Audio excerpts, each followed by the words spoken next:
All right, so we'll get ourselves started here. Good evening, everyone who's joining us in Contois and everyone who's joining us online. Today is March 13th, 2023, and thank you so much for joining us. The time is 6:40. We'll begin this evening with our agenda, our council agenda, and going to item 1.01, which is a motion to adopt the agenda. Is there a motion to adopt the agenda? So moved. Thank you, Councillor McGee. Seconded by Councillor Travers. Is there any discussion on that motion? Seeing none, all those in favor of the motion to adopt our agenda, please say aye. Aye. Any opposed, please say no. We have our agenda, and just wanted to also note that we have Councillor Carpenter, who is joining us via Zoom. We'll move on to the second item is public forum, and public forum is for a time certain of 7:30, and we have not arrived at the 7:30 hour, so we will continue with our agenda and come back to the public forum. As the time is now 6:40, we'll move on to the first item that we can go to, which is climate emergency reports. Is there any councillor or does the administration wish to offer a climate emergency report? Oh, Mayor Weinberger. Thank you, President Paul. I will just share with council, obviously, a very significant vote on ballot question number 2 last week that endorsed, again, by a large margin, the creation of a carbon pollution impact fee. We're still not quite done with this. This may not have been clear to everyone, that to actually create this and start enforcing this new fee, there is going to need to be some ordinance work, and the BED team has already started working on that, and we'll be ready to work with you on that to get it in place in the coming months. From my perspective, this is an important step forward in our efforts to become a net zero city by 2030. This new fee works hand in hand with the very significant incentives that the Burlington Electric Department is offering, and the two of them together will be really quite a powerful combination for transforming our buildings in the years to come. Looking forward to working on that with the council in the months ahead. Thank you, Mayor Weinberger. Are there any councillors who wish to offer a climate emergency report? Seeing none, we'll close out that item and go on to, we'll come back to our consent agenda, back to the deliberative, and move on to item number 6, which is committee reports. Are there councillors, committee chairs in particular, that wish to offer a committee report? Councillor Bergman. So just briefly, the Charter Change Committee will bring back for our last meeting the rules that were referred to our ordinance, to our committee. And we're just going to be revetting to make sure that all the changes and things that we did are included in the document that we're getting from the city attorney. So, and we're having a meeting to do that the Thursday before. So we will put this on the agenda with the information to come, and you will see revised rules at your next meeting. Great, thank you, Councillor Bergman. Any others who wish to offer a committee report? Councillor Shannon.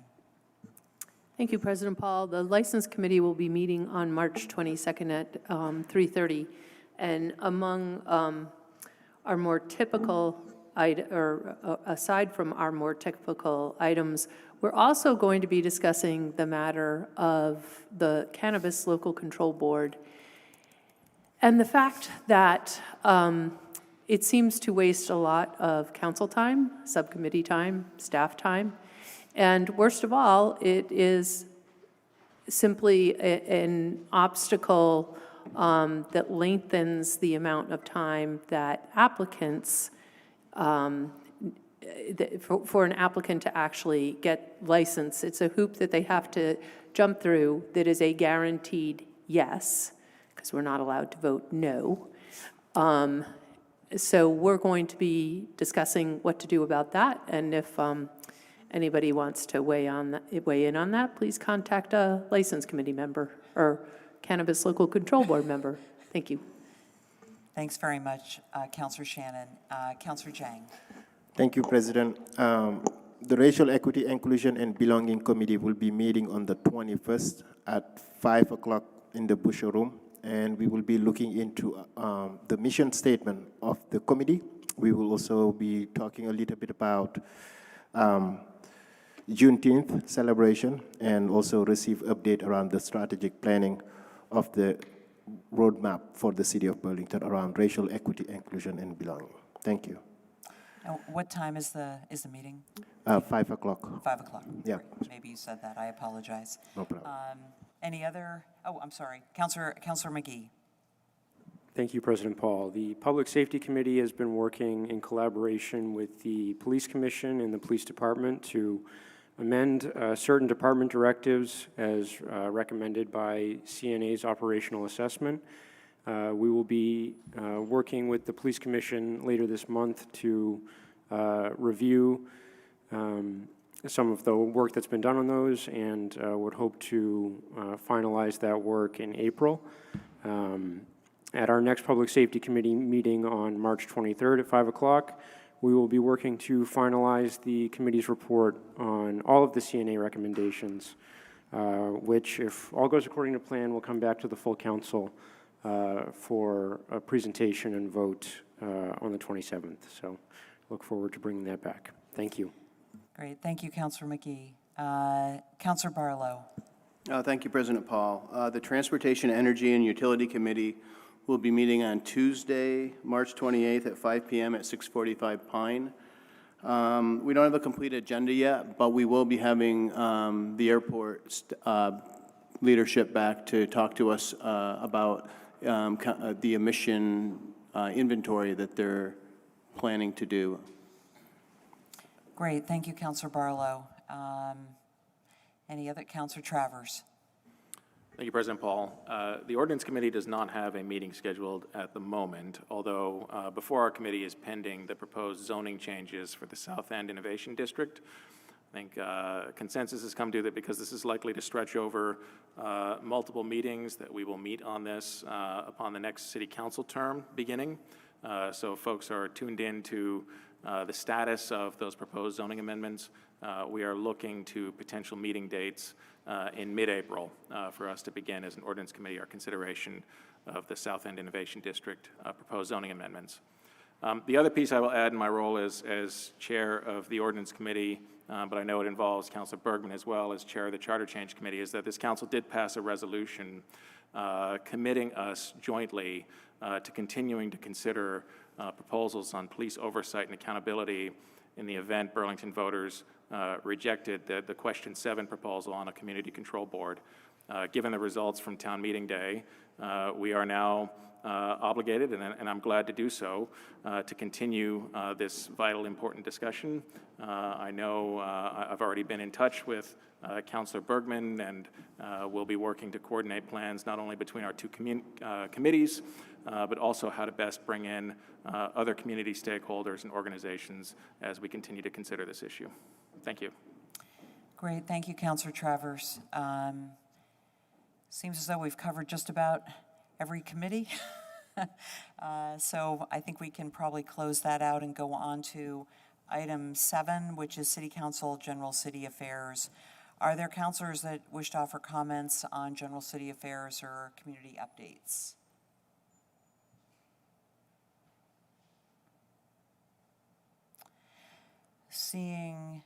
Seeing none, then we'll move on to the next item, which is item number 8, City Council President updates.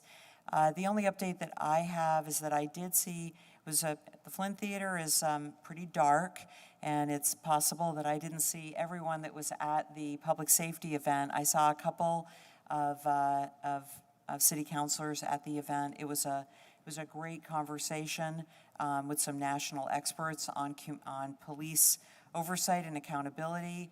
It was a very interesting conversation. There was also an interactive aspect to it that did offer some community input. And I've reached out to the organizers of the event to see if we can capture all of the community input, and we can get that in term and use that as one more way of gathering community and public input on police oversight as the committees of, as Councilor Travers just mentioned, the joint committee, which will be made up of the Charter Change and Ordinance Committee. And we are, as Councilor Travers said, we are starting to work on that already, and we'll be ready to go, certainly when the next council year begins in just a couple of weeks. Given that, we'll close out that item and go to item number 9, which is updates from the mayor. Mayor Weinberger, the floor is yours. Thank you, President Paul.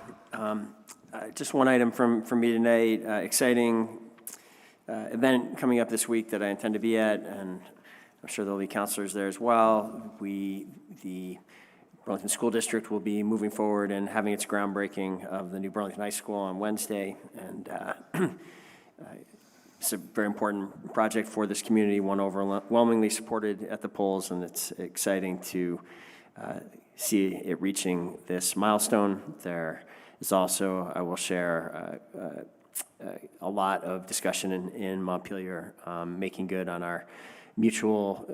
to make good on our mutual commitment, working with the school district to secure other sources of funding to ensure that it is not Burlington taxpayers alone that are shouldering the financial cost of this regional entity and this entity that is going to involve a significant cleanup that was required by state action. So that work continues, and hope to be back soon with further updates there after this exciting milestone. Great, thank you, Mayor Weinberger. We still have plenty of time between now and the time that the public forum would start. So we have 3 other meetings this evening that we need to attend to, that being the Local Control Commission, the Local Cannabis Control Commission, and the Board of Civil Authority. So we'll recess the City Council meeting at 6:52, and we'll call to order the Local Control Commission meeting at the same time. The first item on our agenda is item 1.01. Is there a motion to, and this is the Local Control Commission meeting, if everyone wants to get to that agenda. The first item on that agenda is item 1.01, which is a motion to adopt the agenda. Is there a motion to adopt the agenda? Thank you, Commissioner Shannon, seconded by Commissioner Travers. Is there any discussion on that motion? Seeing none, all those in favor of the motion, please say aye. Aye. Aye. Any opposed, please say no. We have our agenda, which moves us on to item number 2, our consent agenda. Commissioner Shannon, is there a motion to adopt the consent agenda and take the actions indicated? So moved. Thank you so much. Seconded by Councilor Travers. Any discussion on that motion? Seeing none, all those in favor of the motion, please say aye. Aye. Any opposed, please say no. That motion passes, which moves us on to our deliberative agenda. There are 5 items on our deliberative agenda. The first is item 3.01, which is an application for a festival permit for 2 days for Oktoberfest, Waterfront Park, September 22 and 23 of 2023. Commissioner Shannon.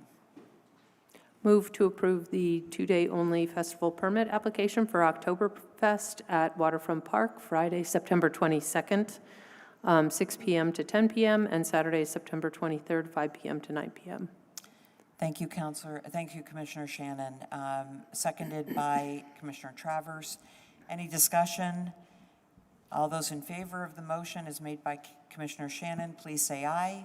Aye. Any opposed, please say no. That motion passes unanimously, which moves us to item 3.02, first-class restaurant bar liquor license application for Piece of Magic LLC, doing business as Revolution Kitchen. Commissioner Shannon. Move to approve the 2023-2024 first-class restaurant bar liquor license application for Piece of Magic LLC, DBA Revolution Kitchen at 9 Center Street with the following conditions, contingent upon fire marshal approval and with all standard conditions. Thank you, Commissioner Shannon. Seconded by Commissioner Travers. Any discussion on the motion? Seeing none, all those in favor of the motion, please say aye. Aye. Any opposed, please say no. That motion passes unanimously, which moves us to 3.03, an outside consumption permit application for Piece of Magic LLC. Commissioner Shannon. Move to approve the 2023-2024 outside consumption permit application for Piece of Magic LLC, DBA Revolution Kitchen, 9 Center Street. Thank you, Commissioner Shannon. Seconded by Commissioner Travers. Any discussion on that motion? Seeing none, all those in favor of the motion as made by Commissioner Shannon to approve the 2023-24 outside consumption permit application for Piece of Magic LLC, please say aye. Aye. Any opposed, please say no. That motion passes unanimously. We'll now go to item 3.04, which is a first and third class restaurant bar liquor license application for Half Enterprises. Commissioner Shannon. Move to approve the 2023-2024 first and third class restaurant bar liquor license applications for Half Enterprises, DBA Sidebar The Other Half, 202 Main Street with the following conditions, contingent upon fire marshal approval and with all standard conditions. Thank you, Commissioner Shannon. Seconded by Commissioner Travers. Any discussion on the motion? Seeing none, all those in favor of the motion, please say aye. Aye. Any opposed, please say no. That motion passes unanimously, which brings us to the last item on this deliberative agenda, item 3.05, which is a first and third class commercial caterer liquor license application for Pine and Ginger LLC. Commissioner Shannon. Move to approve the 2023-2024 first and third class commercial caterer liquor license applications for Pine and Ginger LLC, DBA The Pinery, 377 Pine Street with the following conditions, contingent upon fire marshal approval and with all standard conditions. Thank you, Commissioner Shannon. Seconded by Commissioner Travers. Is there any discussion on that motion? Seeing none, we'll go to a vote. All those in favor of the motion, please say aye. Aye. Any opposed, please say no. That motion passes unanimously. And thank you so much to the License Committee for all of this work. With no other business on this agenda and seeing no objection, we'll adjourn the Local Control Commission meeting at 6:58 and call to order the Local Cannabis Control Commission meeting at the same time.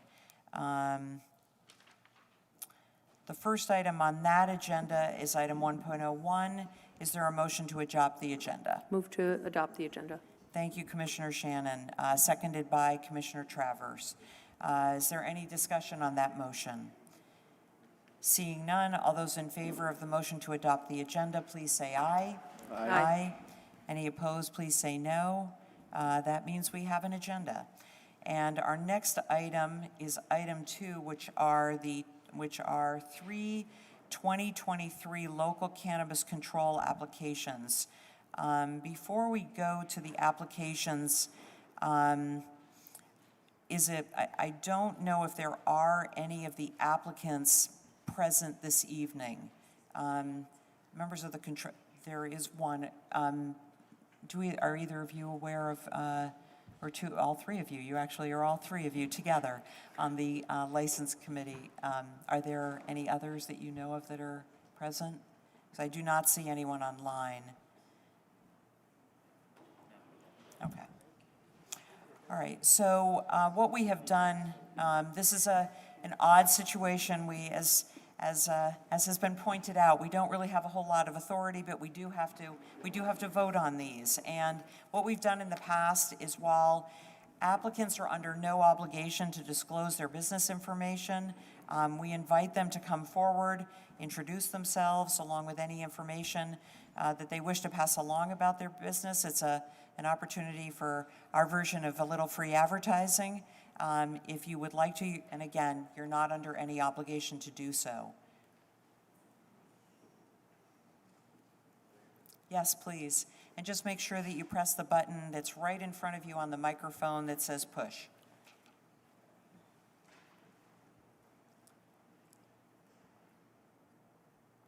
Good evening. I'm Josh Markle. This is my partner, Scott Sweeney. We are forming True 802 Cannabis, which is located above Ake's Place, 134 Church Street. 132 is our shop, our new shop that is opening. Basically, what I'd like to tell you guys is we're trying to start something organic, something from the ground up. I mean, I know that there is quite a few different shops, stone's throw away from ours, right? So there's one in the alley, there's one to the right of us, there's one to the left of us.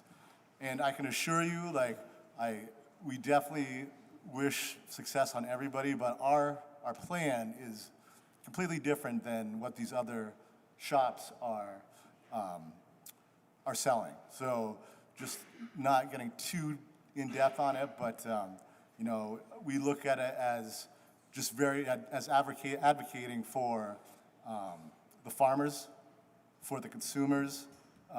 We want you to come up and we're going to have a couple of different zones, right? So you walk in, there's going to be like this information decompression zone with some art on the walls of local farmers, of, you know, just different pictures of farmers, like flower in different, what am I trying to say? Just in different stages, flowers in different stages, right? And the information of the farms. So, you know, we want you to gain the information, want you to take a look around, and, you know, we will have people up there to help you on your way towards what you want to purchase.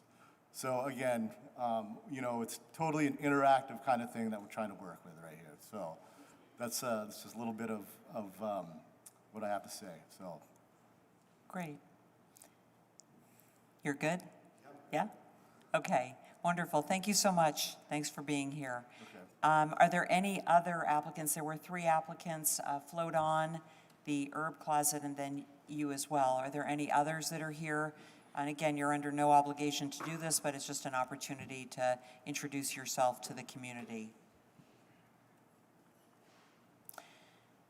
Okay, seeing none and seeing no one with a raised hand online, we'll go to the deliberative agenda. The first item is item 2.01, Float On. And for this item, I'll go to Commissioner Shannon for a motion. Thank you, President Paul. Would it be appropriate to move all 3 at once as a slate, since your only option is yes? Yes. Thank you. Yes. I move to approve and recommend to the local Cannabis Control Commission that it authorize transmission of local approval of Float On cannabis application, the Herb Closet cannabis application, True 802 cannabis application to the State Cannabis Control Board. There is a motion made by Commissioner Shannon to move all 3 of the local cannabis control applications. Is there a second to that motion? Seconded by Commissioner Travers. Is there any discussion on the motion?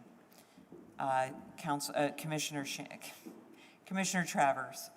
Yeah, just very briefly, President Paul, one of the joys of serving on the License Committee, and whereas I have some concerns around the authority of the Cannabis Control Commission of serving on that commission, has been the sneak peek that it provides into the business activity and the vibrancy of our downtown. And I'm incredibly excited that we have 3 additional cannabis applicants here who are looking to open businesses downtown. We've already approved permits for Revolution Kitchen reopening under new ownership. The former owners of the Half Lounge on Church Street are moving into the Sidebar on Main Street. Oktoberfest is coming back to our waterfront, and it's incredibly exciting to see our downtown continuing to return to being a vibrant place for folks to be. I'm grateful to the folks who are here and the other applicants who are opening up shop and really contributing to that, so thank you. Well said. Is there any other discussion on the motion? Seeing none, we will go to a vote. All those in favor of the motion as made by Commissioner Shannon and seconded by Commissioner Travers, please say aye. Aye. Aye. Any opposed, please say no. That motion passes unanimously because, in fact, that is really the only thing that we can do.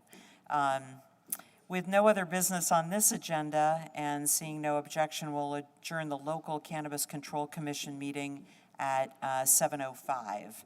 And that brings us to the next meeting, which is the Board of Civil Authority. That is chaired by the mayor, so I will pass the gavel to the mayor to preside over that meeting. Mayor Weinberger. Thank you, President Paul. I will call the Board of Civil Authority into order at 7:05 p.m. and would welcome a motion on the agenda. So moved. Thank you. Do I have a second by Councilor Shannon? Any discussion of the agenda? Seeing none, we'll go to a vote. All those in favor of the motion, please say aye. Aye. Are there any opposed? The motion carries unanimously, and it brings us to our only item of business on the Board of Civil Authority agenda, which is the consent agenda. And I would welcome a motion to take the actions indicated on it. Make a motion to adopt the consent agenda and take the actions as indicated.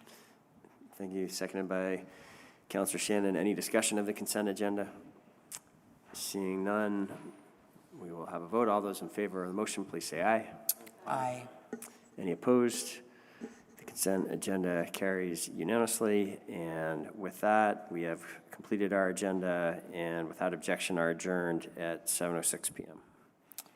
Thank you, Mayor Weinberger. That brings us back to the public forum. I'm just going to take a moment to look at the number of people that have signed up for the public forum. We still are about 20 minutes early, despite my best intention of being able to time this so that we would literally go into public forum from all of these other meetings. We're actually running a little bit ahead of schedule. So I'm just going to need to take a little bit of a break to see where we are, and then we can come back. So if you can just give me a couple of minutes.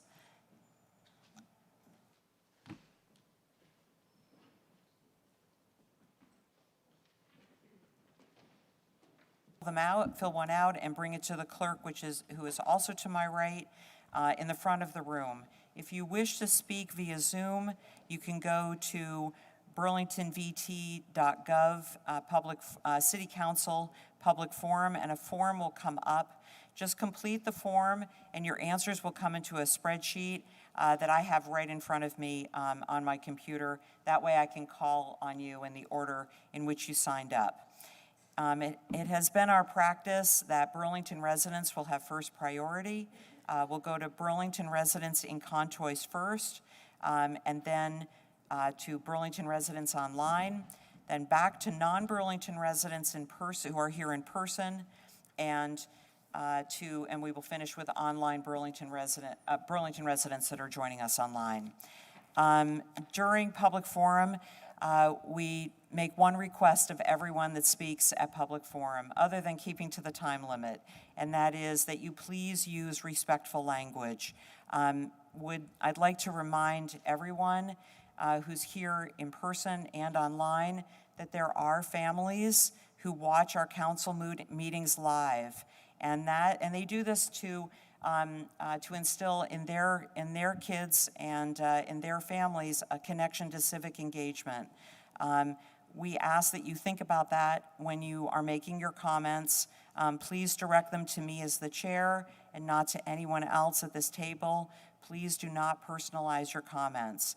Again, we are excited. We are always happy to see a large gathering for public forum, and we want to hear what you have to say. And it is a lot easier for us to listen if you speak respectfully. With that, we will go to the public forum, and the first person is Jessica Oskey, to be followed by Emily Copeland.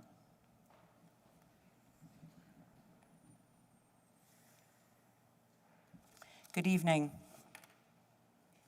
Good evening. Thank you. My name is Jessica Oskey. I am a Ward 5 resident. I live on Charlotte Street. Thank you all for sponsoring and supporting the resolution condemning violence against transgender people. This resolution matters. With so much hate, fear, and polarization in our country and even in our community, I don't take for granted how lucky we are here in Burlington, Vermont, to have leaders like all of you that model caring about each other as a nonpartisan and non-political act. As the mother of a transgendered kid who is now in college out of state, I worry every day about his safety. I'm so grateful that he had the opportunity to grow up in this community and the benefit of a caring and supportive foundation from the Burlington School District. There are bad days and mean and cowardly people, but in the end, because of strong leaders like yourselves who use your voices to condemn hate, violence, and bigotry, love will win. Thank you. Thank you. Thank you. Thank you, Jessa. Thank you so much. Our next speaker is Emily Copeland, and I just also would remind you, if you could just use your hands to show your support for what someone is saying as opposed to clapping. We can continue with the public forum. Emily, thank you for joining us. Hi, thank you. My name's Emily. I'm a Ward 7 resident. I live on Best Haven Drive, and I am here on behalf of my beloved trans neighbors and family members who are too afraid to come to things like this right now. So I'm here also trying to model to my 2 kiddos who are here tonight that this is what you do for people that you love. And this is what you do for your community. You come and you stand up against things that are not right. And we are big-time Burlington arms walkers, and we take stickers down every day. And my kids know all about what the stickers mean and how they don't include all of our friends and family members. And they are 7 and 10, and they want to do better. So I'm here trying to facilitate that. Thank you. Thank you very much. Thank you so much. Our next speaker is Olivia Taylor, to be followed by Julie Masuga.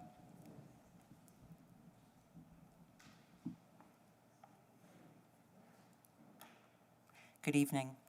Hi. Hi, my name is Olivia Taylor. I am a resident of Ward 7, and I clean stickers. I'm here today in support of the resolution that supports the LGBTQIA community and condemns transphobia. I believe that every person deserves the opportunity to find themselves in a safe and supportive environment. Around the country, right-wing extremists and special interest groups are spending money to enact policies that limit the rights of trans and queer people. In Burlington, there are people who want to make schools, parks, and public spaces unsafe and unwelcome to queer and trans youth. This resolution won't rid our city of hate, but it does show everyone that the city is committed to creating inclusive shared spaces for our queer and trans community. I am hopeful that this resolution will lead to further action and change, and I am extremely thankful for all of you for working on this together. To close, I want to say to every trans person, you matter, you are important, and I will never stop fighting for you. and gender-affirming healthcare saves lives. Thank you. Thank you very much. Our next speaker is Julie Masuga, to be followed by State Representative Emma Mulvaney-Stanek.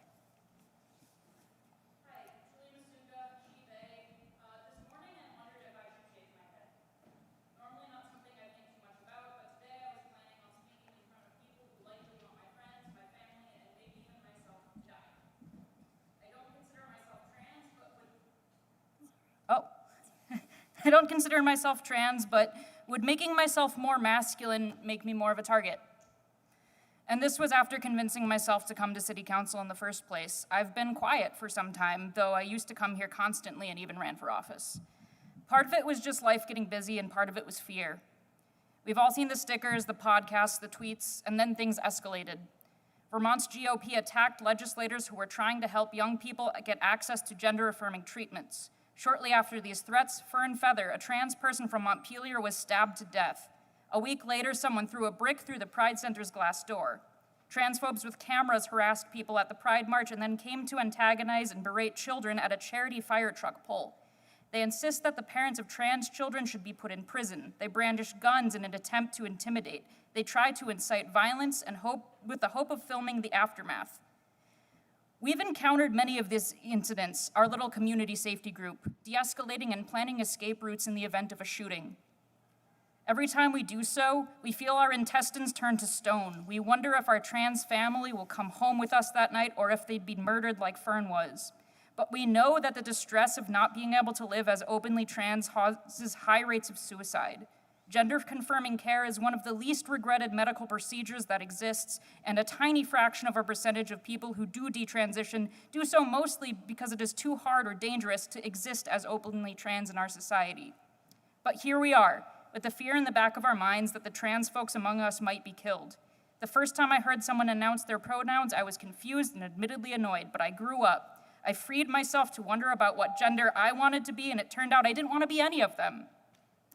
I've been threatened, doxxed, and had my home vandalized just for being a supporter, but here I am, with no hair on my head, intestines turned to stone, and so much love for my trans family that I can't help but keep showing up. Thank you very much. Our next speaker is State Representative Emma Mulvaney-Stanek, to be followed by Romeo von Herman. Thank you. Good evening. Good evening. You've changed. And former City Councilor Emma Mulvaney-Stanek as well. I'm State Representative Emma Mulvaney-Stanek. I represent Chittenden 17, which is half of the old North End into the new North End. And I am a former City Councilor. I served about 10 years ago in this body. And this resolution you have before you is so important. I don't think I've actually been here since I served on council, and it is that important that I decided to show up tonight, to show solidarity to the trans and queer community of Burlington, but beyond Burlington, throughout the state of Vermont. I'd also like to acknowledge, because a lot of these stickers are showing up inside my district, Chittenden 17, I'd like to really lift up the allyship and the expression of allyship by numerous community members who have removed stickers constantly for over 2 years now. They are showing up in parks, schools, and storefronts in the Ethan Allen Shopping Plaza. They're everywhere, and they're persistent. For safe and inclusive communities, what it requires is consistent action by allies, consistent action, and public expression of support. And I'm glad to see this resolution today and almost all the council signing on to that resolution, because it acknowledges the importance of the existence of these individuals, our neighbors, our community members, our family members. And when necessary, we must require enforcement of local, state, and national laws. As other speakers have mentioned, there is growing attacks on the LGBTQIA plus community, not just today, but has been growing for years. And there are hate crimes and proposed and enacted legislation growing around the country. Acts like these stickers are part of this concerted effort to challenge the mere existence of queer and trans people in our country and our state. We must take this seriously. It should not end with this resolution. And we must especially take action when young people are targeted, which we know is happening due to the targeting of schools and youth centers like Outright Vermont. Vermont is not immune from hate, and the state delegation that I serve with are looking into researching our state hate crimes to see what gaps exist and making sure that we can protect schools and places where young folks and minoritized communities convene, because it is that important that we work together, and I hope it goes beyond this resolution. Thank you. Thank you very much. Our next speaker is Romeo von Herman, to be followed by Leaf Toronto. Good evening. Good evening, thank you. Madam President, councilors, Mr. Mayor, the city administrative team, I also want to show my support to the trans community and the importance of being able to be at a place where it's equitable, inclusive, and caring. More importantly, as a member of the Green Mountain Transit's Justice, Equity, and Diversity Committee, I always stand for the importance of equality and as well as inclusion. Saying that, I also wanted to table a motion today as part of the speaking time, which I do understand is 2 minutes, and I was wondering if subsequent meetings, it could be considered having 2 additional time for up to 4 minutes, if possible in the future. Thank you. Thank you very much. Our next speaker is Leaf Toronto, to be followed by Aspen Overy.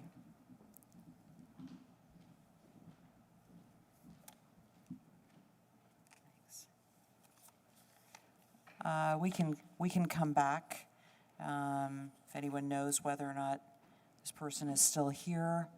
Leaf Toronto. Yes? Oh, great. Please join us. No worries. You just need to press the button right in front of you, the green button. Oh, this one. You should be good now. Hello. Yep. Sorry, I was upstairs. No worries. Hi, I'm Leaf. I wasn't sure if I would come today. I was pretty afraid for my safety. I'm pretty afraid for my safety now because I have been doxxed by TERFs before, and it could happen again for talking here, but I thought it was important. I want you all to know that Burlington is not different from the other places where all this transphobic stuff is happening around the country. We are not different from Texas. We are not different from Tennessee. I know sometimes it might be like, oh, everything's all rainbows here. It's not. I can't even count the number of trans friends, including myself, who have been attacked or harassed in the streets. I can't count how many times I've tried to pick up my meds from Walgreens and waited until the pharmacy closed, or the number of times that I've seen stickers walking around. It's really scary here, and I'm glad you're doing something about it. I do want you to know, though, that this resolution is not going to fix all those things, so I hope that the reaction to this isn't, oh, yay, we passed a resolution, everything's back to being all rainbows, it's fine. I'm not sure if what we need right now is more visibility. I think what we need is support. We need affordable housing. Basically, every trans person I know in this city is housing insecure. And we need accessible health care. We need to be able to walk around without being afraid. We also need protection from the cops, so I'm a little worried about more cop involvement with the stickering, so just wanted to flag that for you all. Please don't criminalize the trans supportive stickers, because we put those up. Those are nice. Yes, so that's what I have to say. Keep going. Do a lot more things, please. Thanks. Thank you. Thank you so much. Our next speaker is Aspen Overy, to be followed by Mary Ann.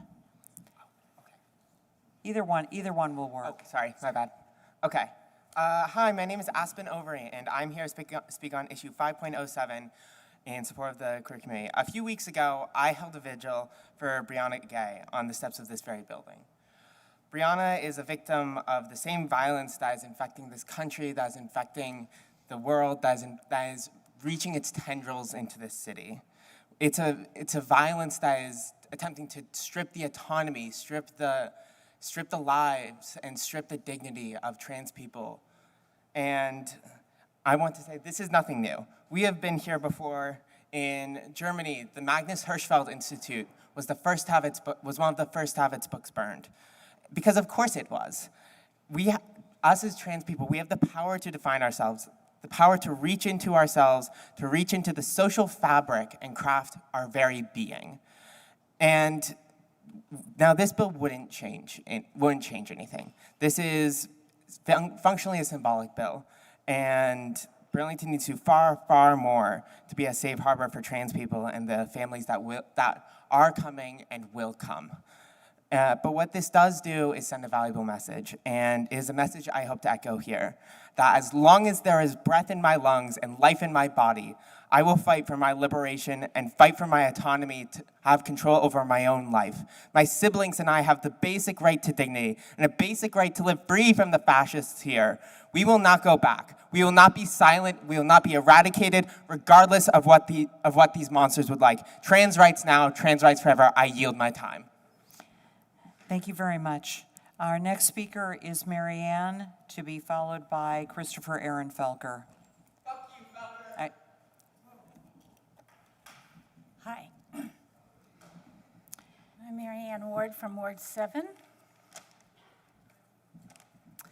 And I'm here to call out WCAX's intentionally divisive trans activism that is harming this community and possibly trans themselves. I became suspicious of their so-called reporting even before Transfeather was murdered.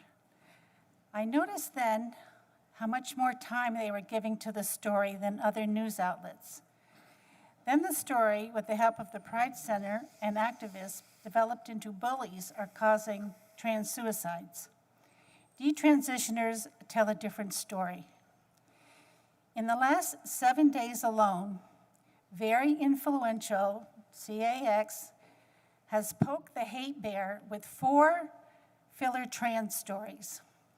One on people pumping in the workplace, another on normalizing menopause, and another about the Catholic Church organized St. Patrick's Day parade on Staten Island. With the intention of stirring up division in this community, they reported that trans alone were not allowed to participate in the parade.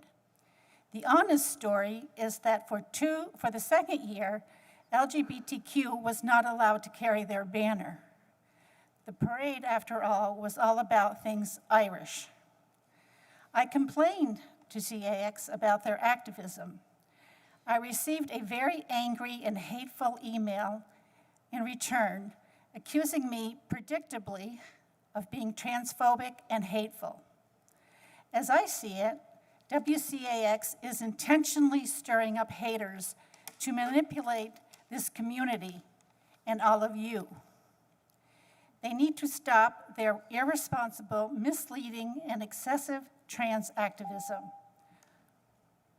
To the trans people here, I just want to say, it is hateful to label everyone who doesn't support gender ideology as hateful and transphobic for the purpose of intimidating, shaming, and silencing them. You may think that hating those people, and politically manipulating others to hate with you feels right, but it is wrong. Thank you very much. Our next speaker is Christopher Aaron Felker, to be followed by Jane McDougall. Good evening.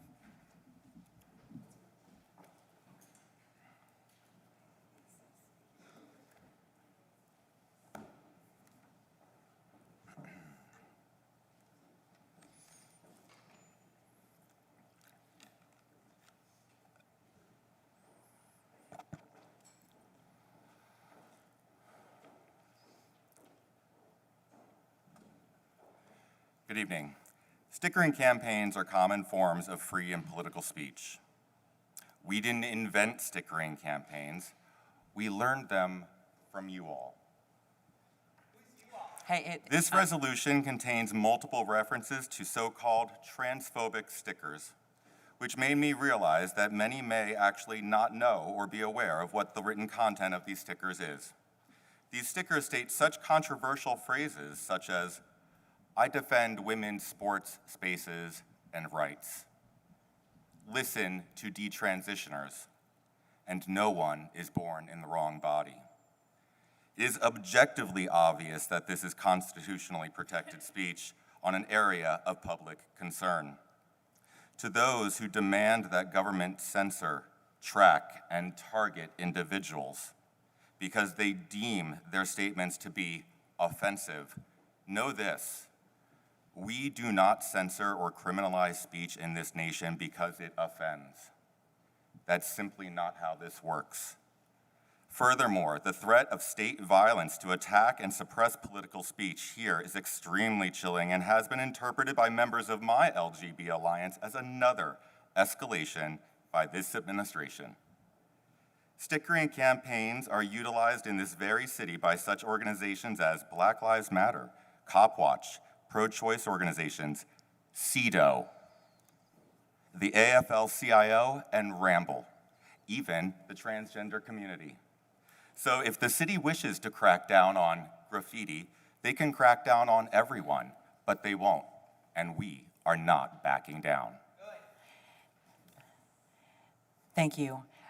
Just also would just like to remind everyone that part of public forum is allowing us the opportunity to listen to all points of view, and everyone should feel welcome to be here. So if we could all just simply keep, you have your opportunity to speak, and once you've had your opportunity, if you could just allow other people to speak without interrupting them, we would appreciate it. Our next speaker is Jane McDougall, to be followed by Nick Tatakis.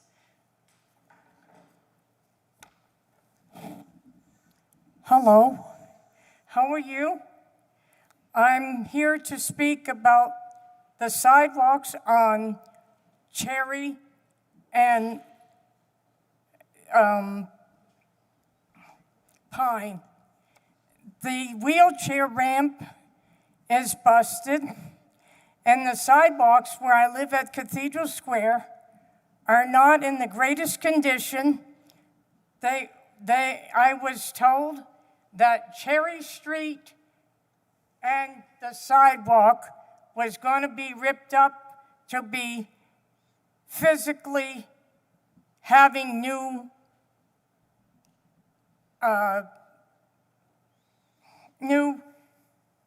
piping underneath sometime. My friend that works here said that she's going to call Rick at Cathedral Square.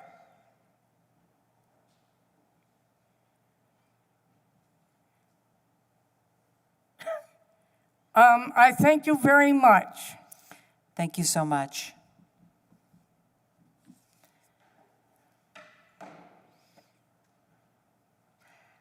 Our next speaker is Nick Tatakis, to be followed by Kim Jordan.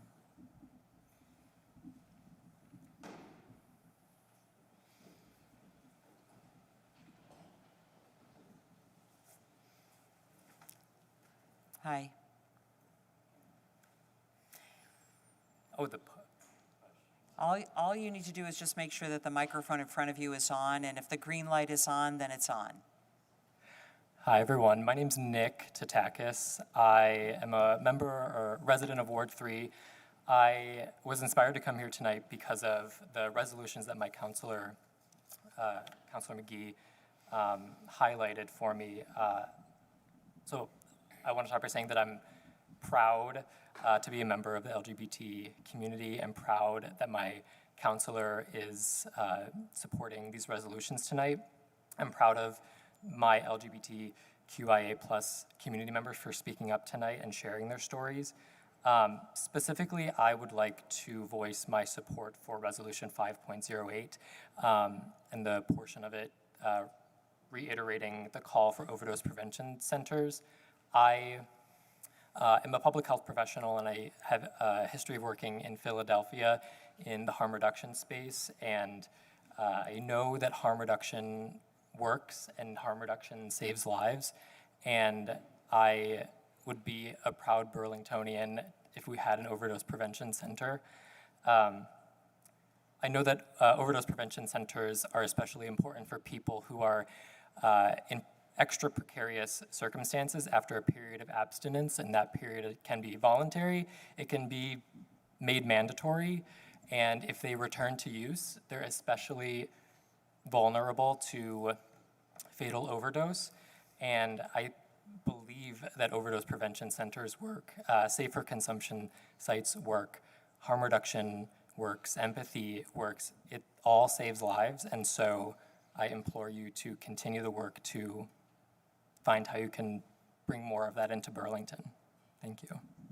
Thank you, Nick. We see you. We see you. Our next speaker is Kim Jordan, to be followed by Lizzie McCullough. Hi, Kim. Hi. Hi. Hi. I'm Kim Jordan. I use she, her pronouns. I am the director of the Safe Space Anti-Violence Program at Pride Center of Vermont. And I am speaking in support of Resolution 5.07. It is a beautiful resolution. It is well crafted. It included perspectives and voices of people directly impacted by LGBTQ+ hate and harm and silence. And I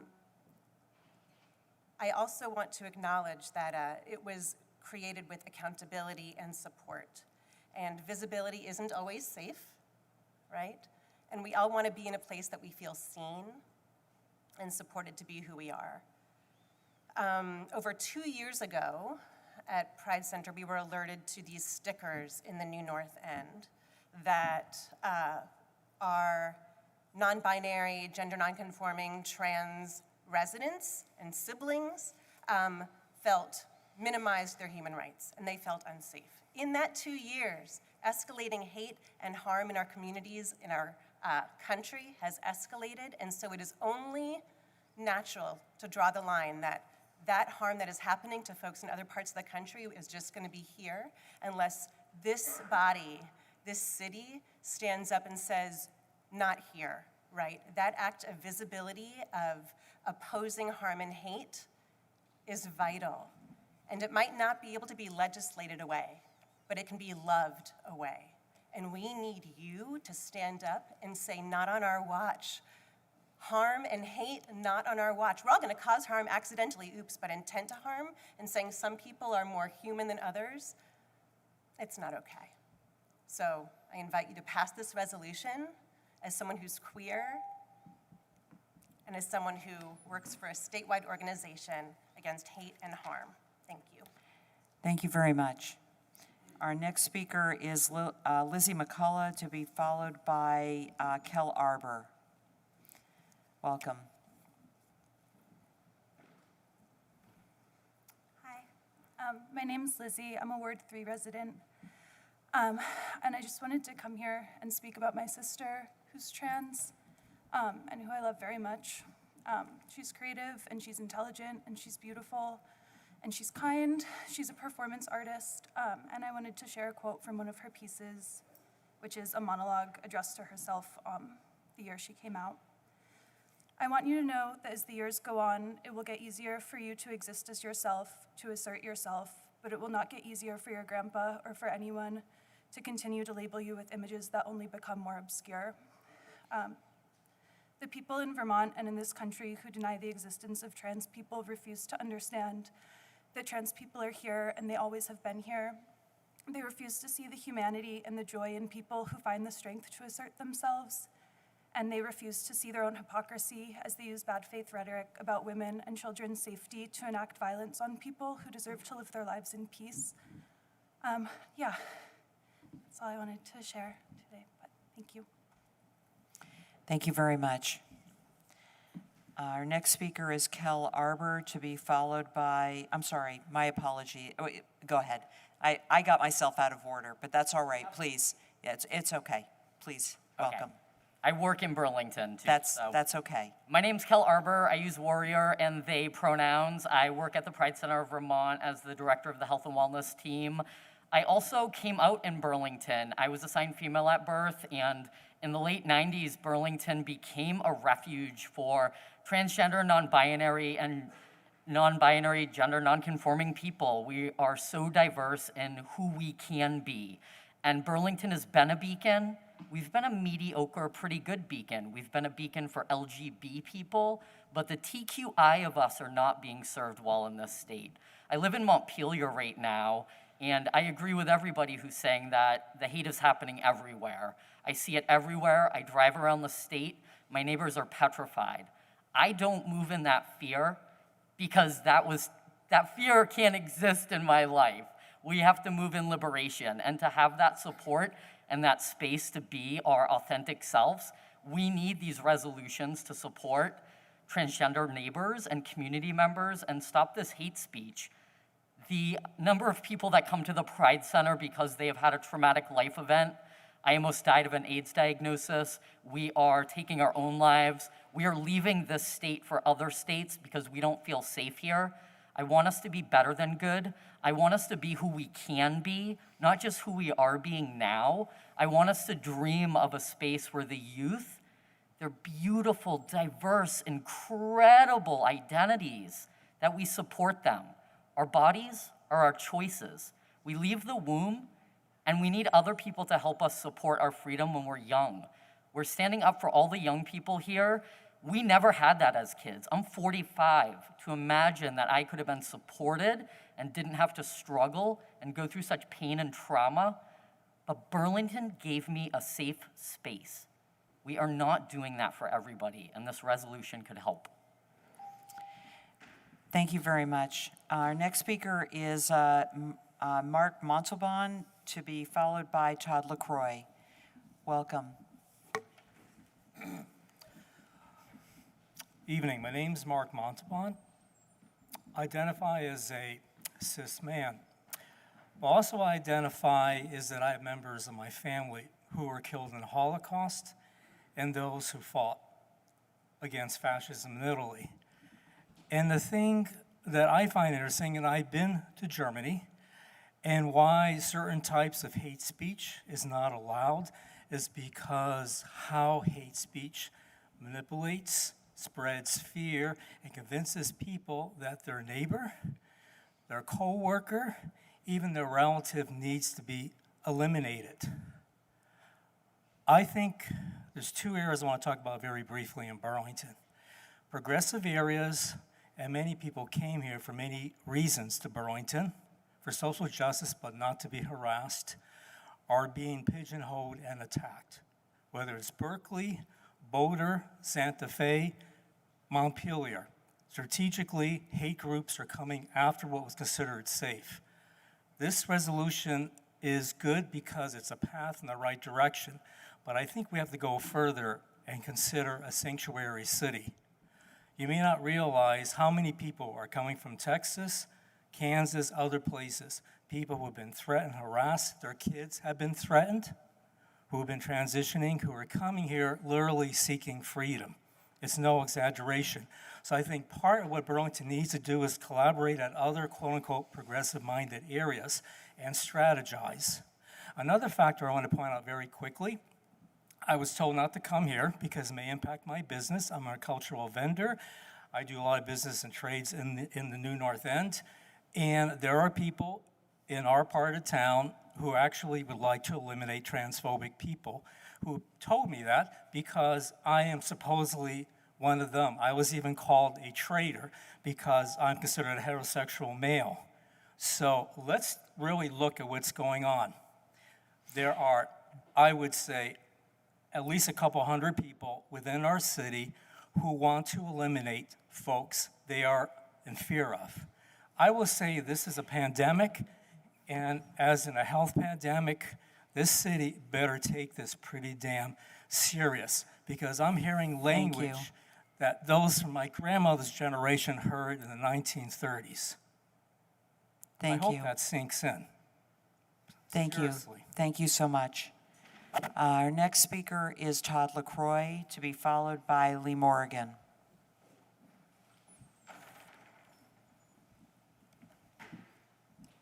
Good evening. My name is Todd LaCroix, and I go by human being. You see how that reaction was? You see, Americans are messed up. I remember the day when people who fought for tolerance were tolerant themselves. You know, when I started Occupy Wall Street, that was our ethics.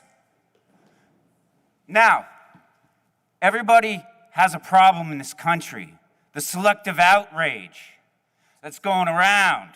Everybody wants to be selective about their outrage and use it as a reason to harass people they don't like from all walks of life. All of you do it. All of you have been taught by Facebook to do it. And you all are participating. I don't see too much sanity going around amongst any of you. Here we are now, squirrel! You guys remind me of the dog with the collar in the movie Up. Here is a wedge distraction we are arguing about while we failed at police reform, while we failed at the economy for our children, while rents are unlivable for our children, houses are unaffordable, drug problems left and right, and all you people do is argue over words and their meanings, while the actions are ignored. I have withstood so much violence and aggression and hatred from all of you, from all walks of life in the last few years. And it's amazing because you all tell me I'm something that I'm not, to justify your harassment, your abuse, and your torture. And you know what? I can't hardly ever find anybody who is honest, human, tolerant, and listening and trying to hear anymore. And you are all guilty of that. Thank you. Thank you very much. Our next speaker is Lee Morgan. Hi, Lee. And our last speaker in Contois, who is a Burlington resident, is Dana Kaplan. Just trying to find my place, my notes. Sure, take your all time. Over. I was adding as I was listening. My name is Lee Morgan. I am a Ward 7 resident. I am here to speak in support of the resolution supporting LGBTQIA plus community members and condemning transphobia. The beginning of my life was a very dark time for me. I did not come from an accepting family. To just put it mildly, and to paint a picture of what that looked like for me, my teen years were a complete blur of suicide attempts, overdoses, and substance use disorder. Over time, I learned how to build towards the life I wanted, and surrounded myself with people who could get me closer to that goal. As a result, I haven't had any contact with my blood family in over 10 years, and I don't miss it. I've lived in Burlington for over 4 years. I came here because it was a refuge from where I was as a trans person. And let me tell you what my life is like now, because it's really good. It's funny what being in a supportive environment and having loving people will do. So I fell in love in Burlington. I'm getting married in June to someone who accepts me and loves me and is proud of me, along with his family. I don't have to hide who I am at all. I'm super involved in the Burlington community. As most of you know, I'm on my NPA steering committee. I'm on the Community Development Block Grant Advisory Board through CEDO. And you folks recently appointed me to the Parks and Rec Commission. And on March 1st, I celebrated 15 years clean and sober, and coincidentally, I haven't attempted suicide since I got sober. Life is really good for me in spite of my environment growing up. If you pass this resolution tonight, you have a chance of helping people's lives be good because of their environment. And I'll just finish with this. The Day of Trans Visibility is vital to building a safe and accepting community for all and showing our young folks that may be in a dark place that there is something to stick around for. Thanks. Thank you so much, Lee. Our next speaker is Dana Kaplan. We did have someone who had asked to speak. I don't know if you're a Burlington resident, but you can certainly go next. That is Karen Sita.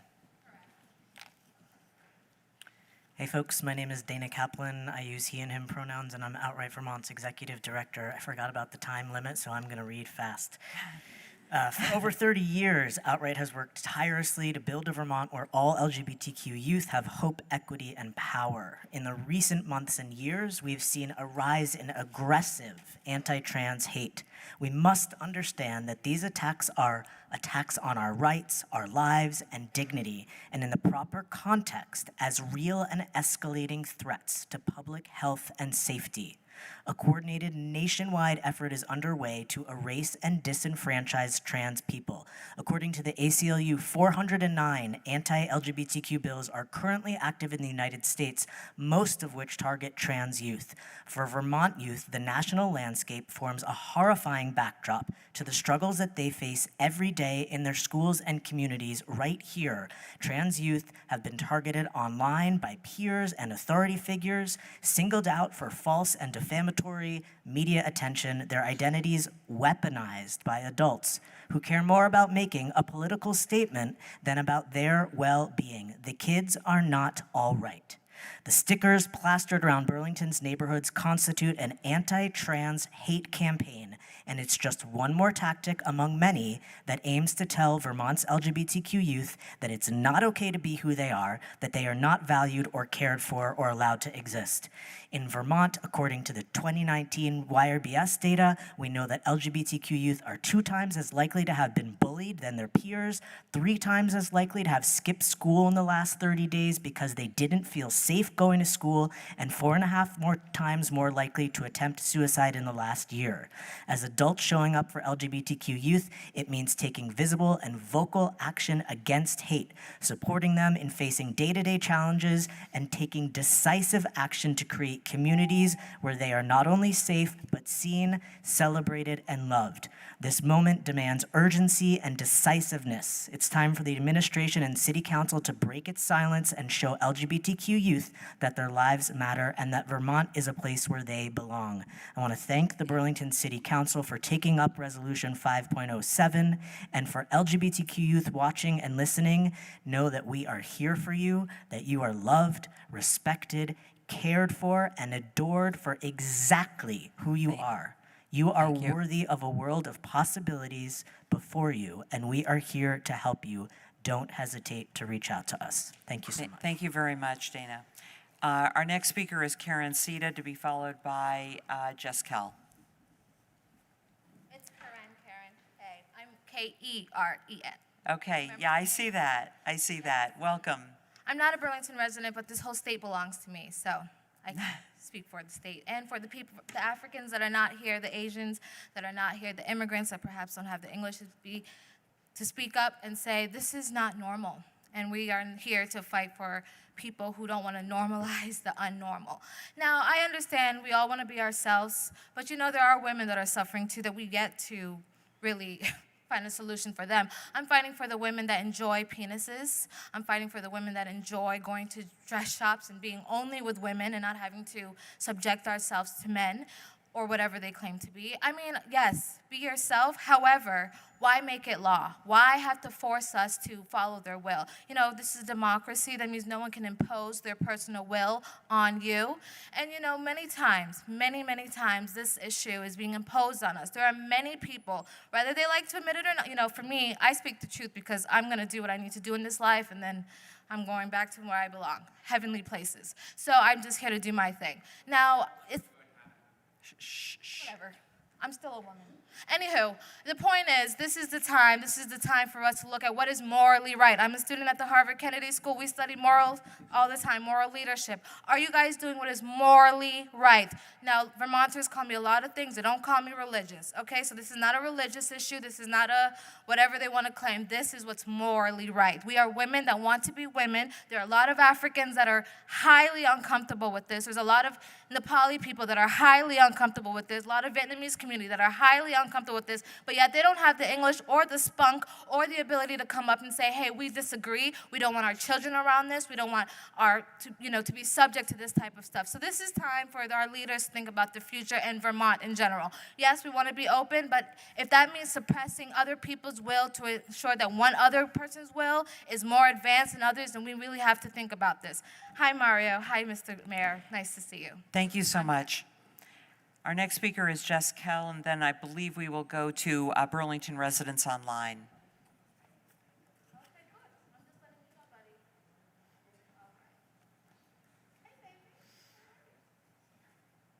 Welcome. Hello, I'm Jess Kell. I'm a Burlington resident, and I'm the very proud parent of a beautiful and thriving transgender son. He grew up in this community. He had the ability to thrive because of the diverse and beautiful people he's been surrounded with his entire life. He's currently out of state in his first year of college. We regularly get texts from him. Did you see the legislation out of South Dakota? Did you see the legislation out of Florida? Did you see what happened in Missouri today? He's terrified as a resident of this country by what is happening across this country. What I invite you to do is allow him to increasingly speak with pride about his home state and his home community. Passing this resolution will give him the opportunity to speak to his classmates and say, look where I come from and look what kind of support my home community offers to me. Thank you. Thank you very much. We will now go to Burlington residents that are joining us online, and we'll just take a minute to get a timer up.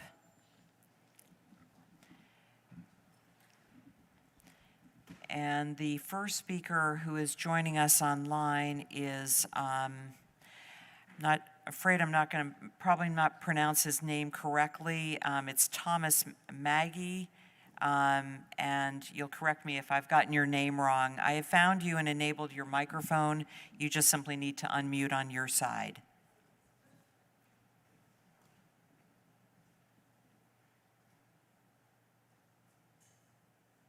Hello? Hi, we can hear you if you'd like to go ahead. All right. In certain contexts, telling the truth can be perceived as hateful, particularly when it is used to criticize or challenge deeply held beliefs or norms. In 1950, it would be a woman not wanting to work in the kitchen. In 2023, it is not instantly agreeing that someone says who they are. Truthful warnings and affirmations about states of being are not hate speech. The statements on the stickers that are supposedly hateful would have been considered normal by pretty much everyone until 10 minutes ago. Common sense, neutral sayings are considered hateful, while immature, punk-like scrawls where you can actually detect the rage and target certain individuals are lauded. This sort of response can only occur after heavy brainwashing. I will read part of the book, The End of Gender, by Dr. Deborah So, which I find to be relevant. What does it mean to feel like a woman or to feel like a man? Who could have predicted that such benign questions would evolve seemingly overnight into the next civil rights frontier? Once uncontroversial and matter-of-fact discussions about gender have become a cultural minefield, hostile terrain striking fear to the hearts of anyone who treads against orthodoxy. The unforeseen shift in the zeitgeist is laden a sex-positive, non-traditionalist, gay rights supporter who wants me living, studying kinky sex and sex toys to be considered by those who negated what I had to say as right-leaning and Republican.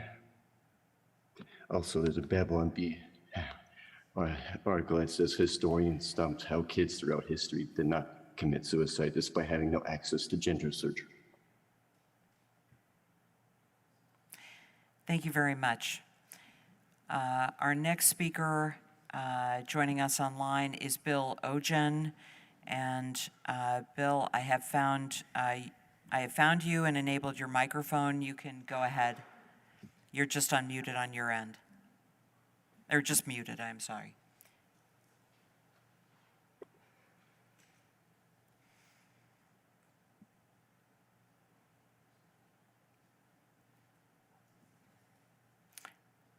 Bill, if you just want to unmute yourself, you can begin speaking.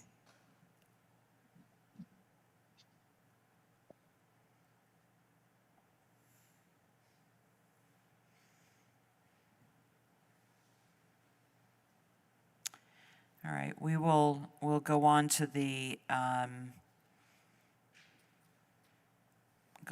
next person, which is someone identifying themselves as Bentley. I have found you and enabled your microphone if you want to speak. You're just muted on your end. Hello. The resolution supporting LGBTQIA plus community members and condemning transphobia is a perfect example of why House Republicans are looking into the weaponization of the federal government. This resolution invites weaponization of local government. There are a lot of lies built in this resolution and gender ideology as a whole. You claim we are targeting youth. We're extremists spreading hate, when that is precisely what you and radical leftists are doing with gender ideology targeting gay kids. This is a stunning narcissistic reversal, the kind of rhetorical tactic common to domestic abusers, psychopaths, and Munchausen mommies. You accuse us of what you are guilty of. You confess to targeting children by projection. You admit your hate by slinging accusations at people who merely disagree with you. We don't hate anyone. We have a problem with the active grooming of children into a cult that insists if they don't surgically sterilize and chemically alter themselves, they're doomed to unhappiness and likely suicide. We reject that false premise. As a gay man who protested the outright fire truck pull and the vicious assault on gay rights pioneer Fred Sargent, I find the use of our community's accomplishments over the past 50 years aberrant and offensive. How dare you weaponize gay men's accomplishments in order to advance lies that harm kids? The so-called aggressive stickering, which includes phrases like "no child is born in the wrong body" and "trans women are men, get over it," and "lifelong medical dependency isn't kindness, it's a business model," are innocuous statements of observable fact. Further, radicals like yourselves have no problem with threats of violence or personal attacks directed at Republicans like Christopher and Felker. Violent, aggressive stickering is fine as long as it only targets your political enemies. Your hypocrisy is apparent. You support eugenics, sterilizing minors. You support medical experimentation on them. This is Joseph Mengele level insanity. I invite you all to wake up. Thank you. Thank you very much. Our next speaker is Kevin Hurley. And Kevin, I've enabled your microphone. You should be able to speak. Okay, can you hear me? Yes, we can. Go ahead, please. Hi there, my name is Kevin Hurley. I'm a 42. Oh, my apologies. I did that. My apologies. Go ahead. You should be able to speak now. Okay. Please start. Please start over. Go ahead. Yes. My apologies. That's fine. My name is Kevin Hurley. I am a 42-year-old gay man. I am also one of the coordinators of the stickering campaign that you, the council, are pretending is what you call transphobic hate speech. This resolution paints myself and my colleagues in Burlington as a hate group, and we know what happens to people in hate groups, don't we? You intend to paint targets on our backs. But of course, you and the mayor are lying. We are not a hate group. It may be inconvenient for some on the council, but the public should know that you are targeting a group of gays, lesbians, and bisexuals only because they refuse to enthusiastically indulge the delusions of a loud minority. This resolution publicly associates us with the murder of a young man who made bad decisions. It implies that because of our speech, Fern Feather is dead. Fern Feather was killed by a psychopath hitchhiker who he chose to pick up, not by anyone connected to us. But that doesn't fit your made-up narrative, does it? Just like those who tried to silence our predecessors in the gay and lesbian rights movement, you will not succeed. We will speak the truth, publicly and loudly, and you certainly will not custom tailor a graffiti law specifically to fit your desire to quiet us. We will continue to use public spaces to exercise our First Amendment rights and to shed light on your lies. I can understand why that makes you uncomfortable. I can and will return to this public forum every other week, if need be, to repeat the truth to you. We are not the ones advocating for the chemical castration, sterilization, and genital mutilation of children. That's you. We are not spreading hate. We are telling the truth, and you know it. Like it or not, no one was ever born into the wrong body. Thank you. Thank you. Our next speaker is Avery, and Avery, I've enabled your microphone. You should be able to speak if you just unmute on your end. Hi, can you hear me? Yes, we can. Go ahead. Great. My name is Avery Erdogan. I'm in Ward 1. I'm here as a member of the LGBT community and am a member in a myriad of ways to voice my support for the resolution that is acting to show support for us. Across the country and the world, Vermont is one of the safest places to live as a person in the queer community, and yet bigotry is still very present. We are still targets of violence and hate and just anger for literally existing and defending ourselves in the face of all of this. Keeping us where we are is not enough. We must keep pushing forward for legislation that's not only not fighting against us, but actively lifting us up. We are not immune from hate in our small community, and we must work together to rise above it. Supporting the trans community also goes beyond the surface level issues. It includes livable wages, secure housing, and funding education. Moving Burlington forward as a whole cannot come without uplifting minority groups. We just want to exist without fear or worry, but some think that that's too much. Our existence should not be political, but it is. We together must be in this for the long haul and committed to building a better world and setting the stage for the rest of the country and the world, and to be a beacon of hope and safety. Thank you. Thank you very much. Our next speaker is Jay Voss. And Jay, I have found you, enabled your microphone. You should be able to speak if you just unmute on your end. Hey, hi, my name is Jay Voss. I live in Ward 5. And I'm speaking to the resolution that everybody else is speaking to.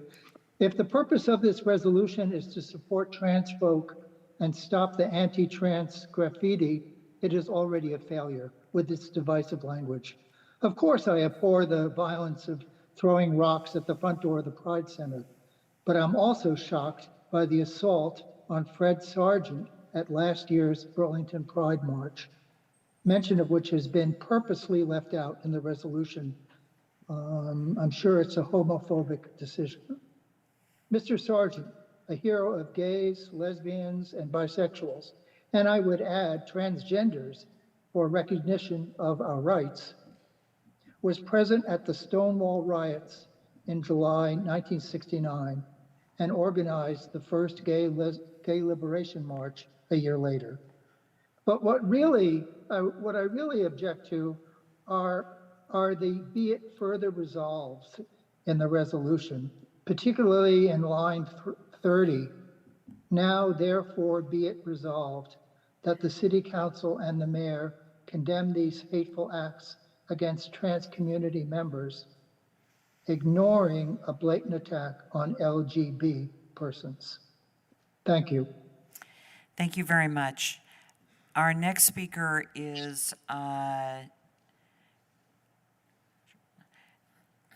Joanne Collis, and I have found you and enabled your microphone. You should be able to speak. My apologies if I mispronounced your last name. Hi, can you hear me? Yes, we can. Go ahead. Yeah, I'm Joanne Kalis or Kalish, depending on how non-American you want to get. My name is Joanne. I'm from Ward 4. I'm not trans. Oh, you missed.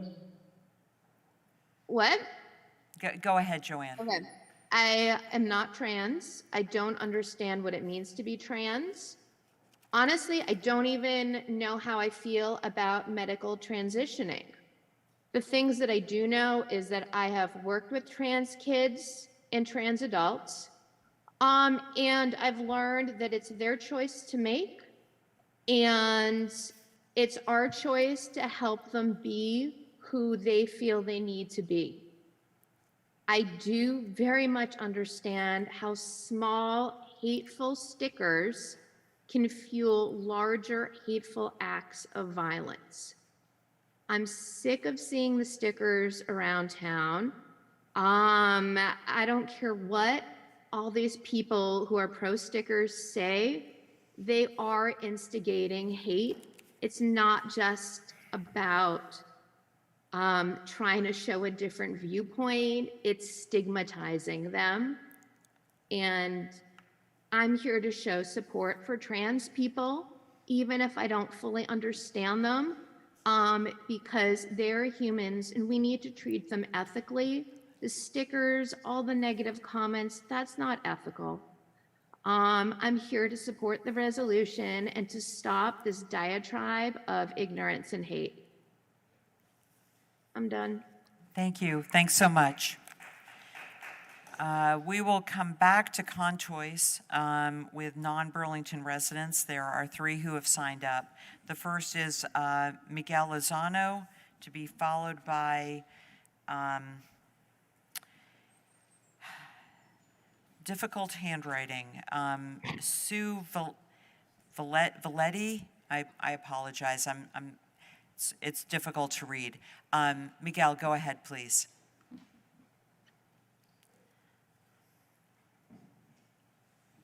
Longer than usual wait. All right.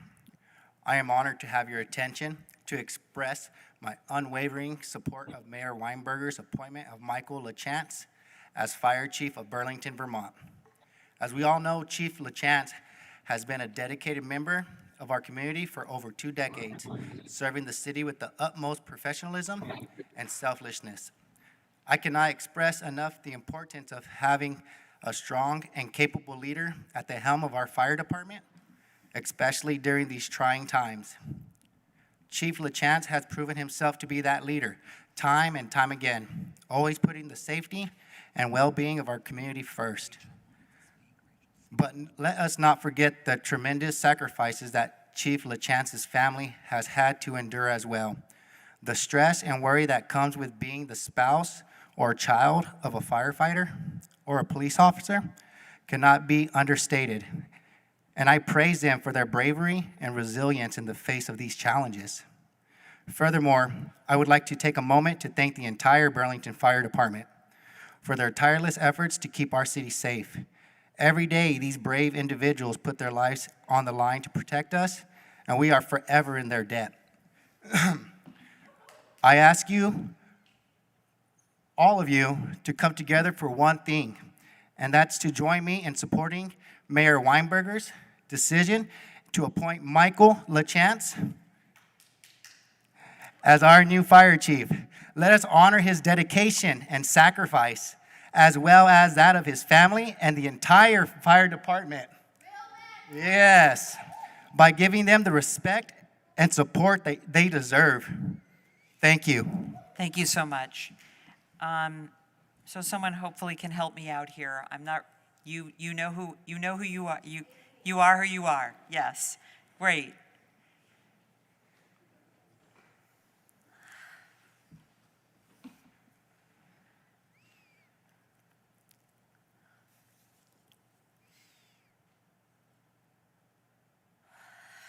I feel like every time that I come here is so extremely upsetting. I am here to support the trans community. It is like gut-punching to hear some of the people here talk about some of these stickers that some are not as harmful, but when you see swastikas and actual calls for violence and blood, which is actually taking place all over this country right now, it is incredibly upsetting to see how blindsided some of you can be. Last summer, while I was here in Church Street with my friend who is visibly trans, we almost got hit by a car. I almost got hit by a car because my friend who is visibly trans was standing next to me at the corner of Church Street and College Street. It's so deeply upsetting how some of you care so little about the safety and well-being of people who just want to be. Yeah. We have lots of issues, and there are a lot of people, not only the trans community, who are suffering from the violence and the white supremacy in which we live every day. Every day, if you're actually paying attention, you're hearing about the violence against the trans community. So I beg that you take it even farther than just condemn the violence against trans community, but ensure that they are going to have a livelihood in this city. I yield my time. Thank you so much. Our last speaker in Conchoice is Jacob Cribbs. Jacob?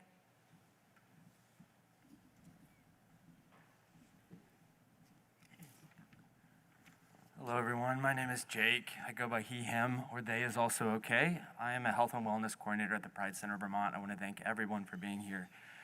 I want to bring this down to something very simple, which is that most people, I would argue, in here have had some sort of disbarment from something they wanted to participate in based on an aspect of their identity. Whether they weren't physically able to, let's say, be on the fire department, whether, let's say, they had a color of their skin or they were born a woman at a time in history in the United States, you might not have been sitting in the same seats feeling as comfortable as you are now. People had to work hard, people had to speak up, people had to put their jobs on the line, people had to be allies, people had to believe that people were going through harder times than they were and do something about it. What that thing is, I can't say, I'm not you, but what I can say is the moment we start ignoring fellow Americans who are giving us their lived experiences about the difficulties they experience just living next door, just walking down the street, that should make us all extraordinarily concerned, and we should do something about it, because the next person is going to be you, or someone you know, or your grandmother, or your sister, or your brother, or your trans best friend, or your nibbling, or your niece, or your nephew. Now, we don't go around and check all the fire department, for genitalia and say that's what gives them the right to walk down the street. We don't check all your genitalia. We don't say, were you born that way? Okay, you can or cannot have this position. That's not what we do. We enact terror against one another, often in silence, by ignoring, by shunning, by leaving people out. And so what I would urge you all to do in this moment is to think about times when you've been left out, when you haven't gotten the table at the restaurant and somebody else has. What goes through your mind? How does it feel? How does it feel to be put last and to look around the room and have nobody else say anything about it? That's what we should be thinking about. Thank you very much. We will go back to a couple of people that we have online, and there was someone who did have their hand raised, a Burlington resident, and I missed them on the first go-around, so I will come back to them.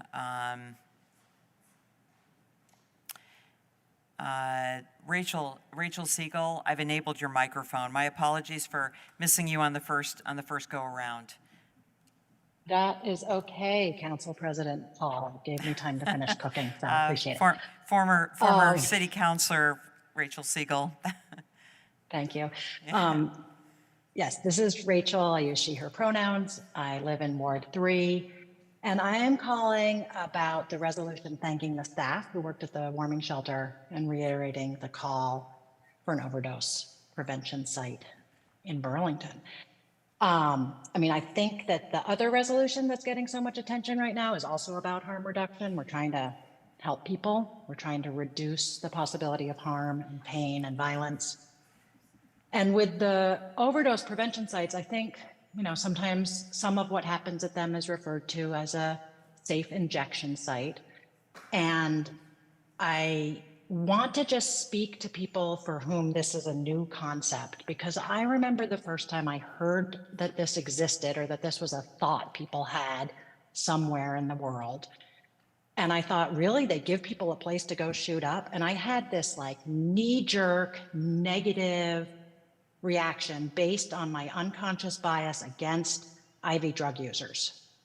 And I caught myself. I was really grateful to catch myself in that moment and slow my thinking down and check myself.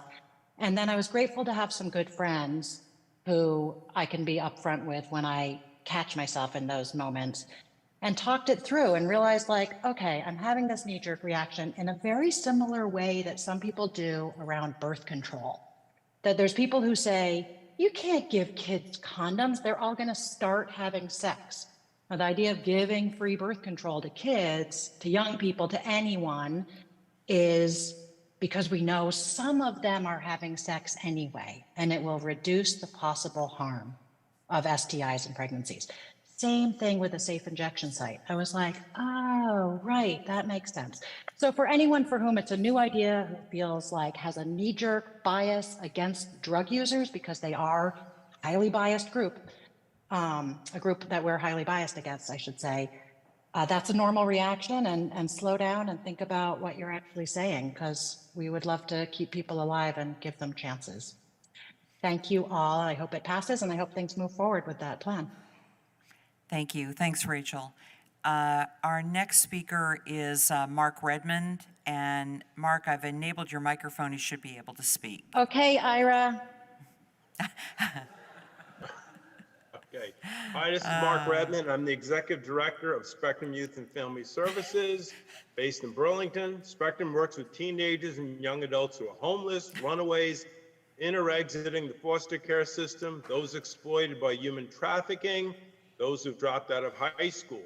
I'm speaking tonight in support of the resolution supporting LGBTQIA+ community members and condemning transphobia. According to the National Network for Youth, quote, research has shown that those who identify as LGBTQ+ have a 120% higher risk of experiencing some form of homelessness. Up to 40% of the 4.2 million youth experiencing homelessness identifying as LGBTQ+, while only 9.5% of the US population. LGBTQ youth plus disproportionately experience homelessness compared to their straight and cisgender peers. Family conflict is the primary cause of homelessness, which is disproportionately due to a lack of acceptance by family members of a youth's sexual orientation or gender identity. End quote. These national statistics mirror what we see at Spectrum. 48% of the youth coming into our drop-in center on Pearl Street identify as LGBTQ+. In our warming shelter, which we operate during the coldest months of the year, 22% identify as such. In our shelter on Pearl Street, which we call the Landing, 52% identify as LGBTQ. Keep in mind, this is in comparison to 9.5% of the population of youth identifying as LGBTQ. So there is an obvious overrepresentation in America and in Burlington among the homeless youth population. Thank you to the councilors who have introduced this resolution. We are grateful to you. Thank you very much, Mark.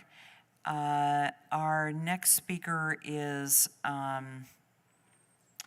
Ashley Edwards. And Ashley, I can't find you on Zoom under that name. So if you are online and want to raise your hand, then I can find you.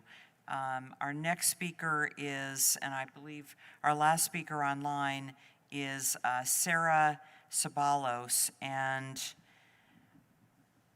not sure if this is the right person, but we'll give this a try. I've enabled your microphone, someone under the name just Sarah. You should be able to speak now.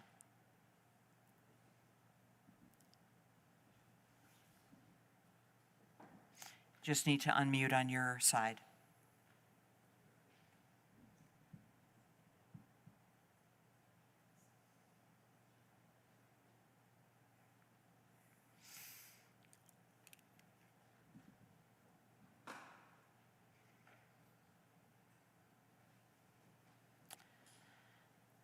Perhaps I have the wrong Sarah.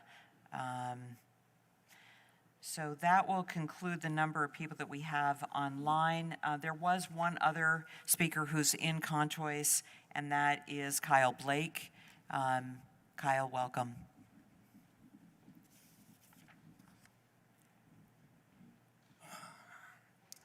Good evening. My name is Kyle Blake. I'm the president of the Burlington Firefighters Association. I'm here to support, I think it's agenda item 5.01, the appointment of the fire chief. We are thrilled about that. But before I speak to that, I want to take a moment to thank an individual who the fire department and the membership of the BFFA owe a debt of gratitude to, and that is Deputy Chief Derek Libby. 8 months ago, when we were all of a sudden found ourselves without a fire chief, not a great time. Middle of contract negotiations, the end of a pandemic, overtime through the roof, morale on the floor, members facing hostility in the streets we've never seen before, and an impending dispatch crisis. Chief Libby was appointed acting, stood up, ran with the ball. We didn't miss a beat. And I would argue to say that there's not a member of the department that would say we're in a worse place than we were before, because we're in a better place. Everything is going great. Chief Libby's not the only one that deserves that thanks, though, and the other individual is the individual that will be sitting before you shortly, and that's Deputy Chief Michael LaChance. The mayor came, and you'll probably hear all of this, spoke to each of our shifts, all of our members, and asked what we were looking for in the next fire chief. And the one message that came out overwhelmingly was we wanted one of our own. We wanted someone that understood us, understood the problems we had faced traditionally, everything we've done to try to fix those, and the challenges that lay ahead. And we have someone that's going to be in front of you that understands that knows that, and is going to take this department forward and continue to push it in a progressive way. Chief LaChance, some of the counselors reached out, asked me what I thought about him. I made the joke, if you cut that man, he will bleed BFD. And I do not say that in jest. He loves this department. He cares about the members. We're going to be in good hands. So I know I don't need to say this, but I strongly urge a unanimous vote supporting him, supporting the BFD, and supporting the BFFA. Thank you. Thank you very much. And with that, we will close the public forum at exactly 8:30 and move on to the rest of our agenda. Thank you all who came to speak with us today.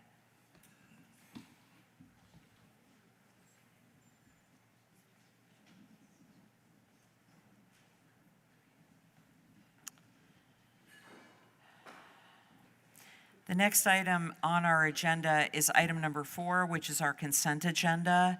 Is there a motion to move our consent agenda and take the actions as indicated?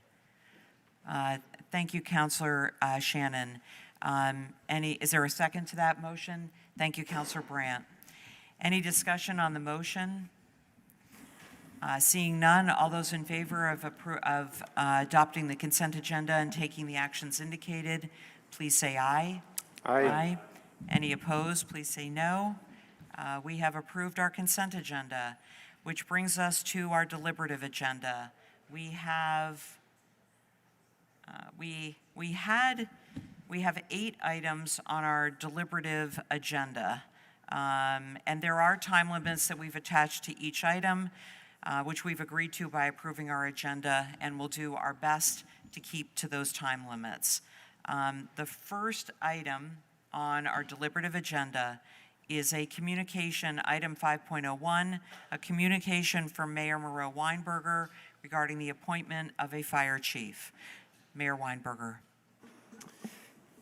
Thank you, President Paul.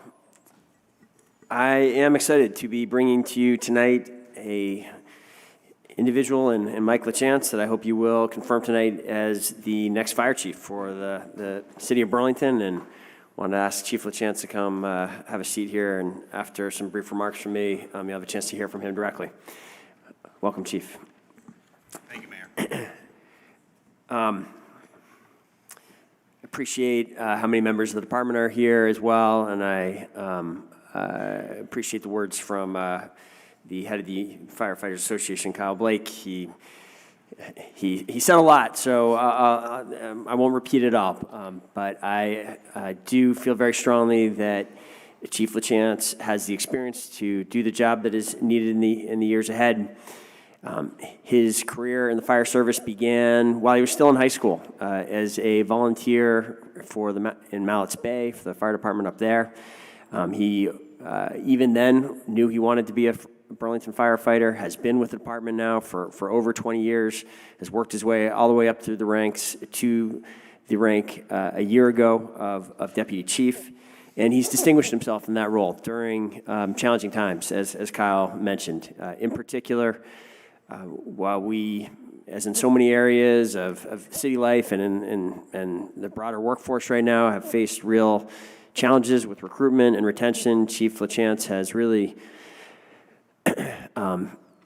taken great initiative with changing the way in which we recruit new firefighters, and I've bumped into him in Randolph. He's been all around the state working to strengthen the community.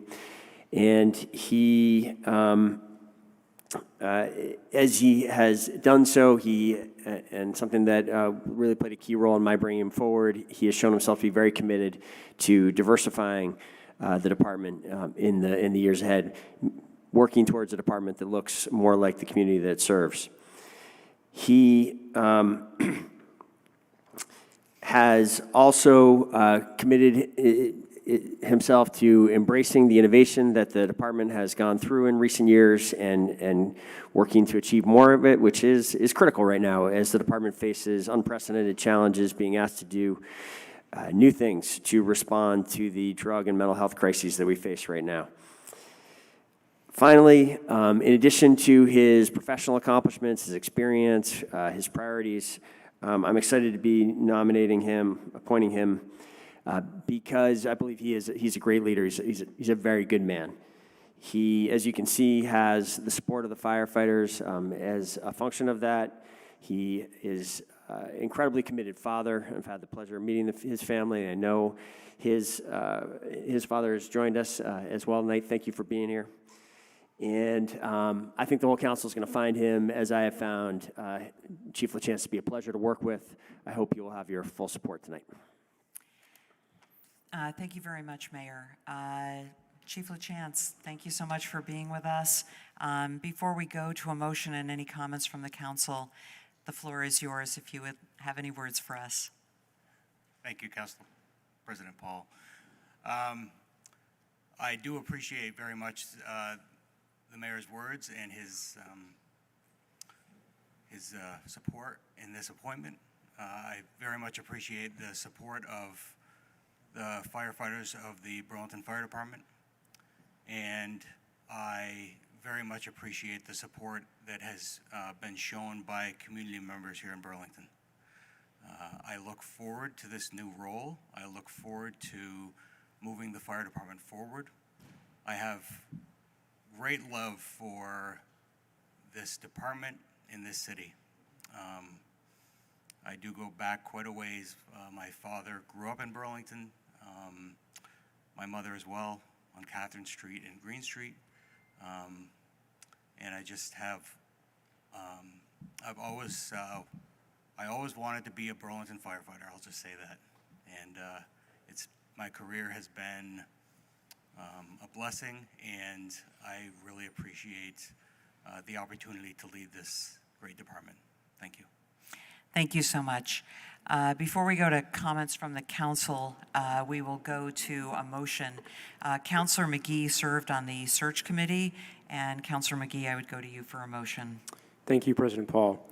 I move that we confirm the appointment of Chief Michael LaChance as the Fire Chief Engineer and to grant a personal hardship extension of the department head residency requirement per the City Council rules, and I ask for the floor back after a second. Thank you, Councillor McGee. Seconded by Councillor Bergman. The floor is yours, Councillor McGee. Thank you. I was grateful to participate in the search committee process to get the chance to hear varying perspectives on the role of a fire chief and on the future of the fire service and the future of the Burlington Fire Department. As many in this room know, I come from a family of first responders with a long history in the fire service. I've seen firsthand how trauma and stigma combined to create a challenging environment to adequately care for one's mental health. And Chief LaChance, one of the driving factors in my support for your appointment tonight is your commitment to member well-being within the department. And I just want to thank Acting Chief Libby for his years of service to Burlington and for his leadership over the last several months through a number of challenging issues. And I'll be glad to vote yes tonight and look forward to working with you, Chief LaChance, in the months ahead. Thank you. Thank you. Thank you very much. Are there any other councilors that wish to comment before we go to a vote?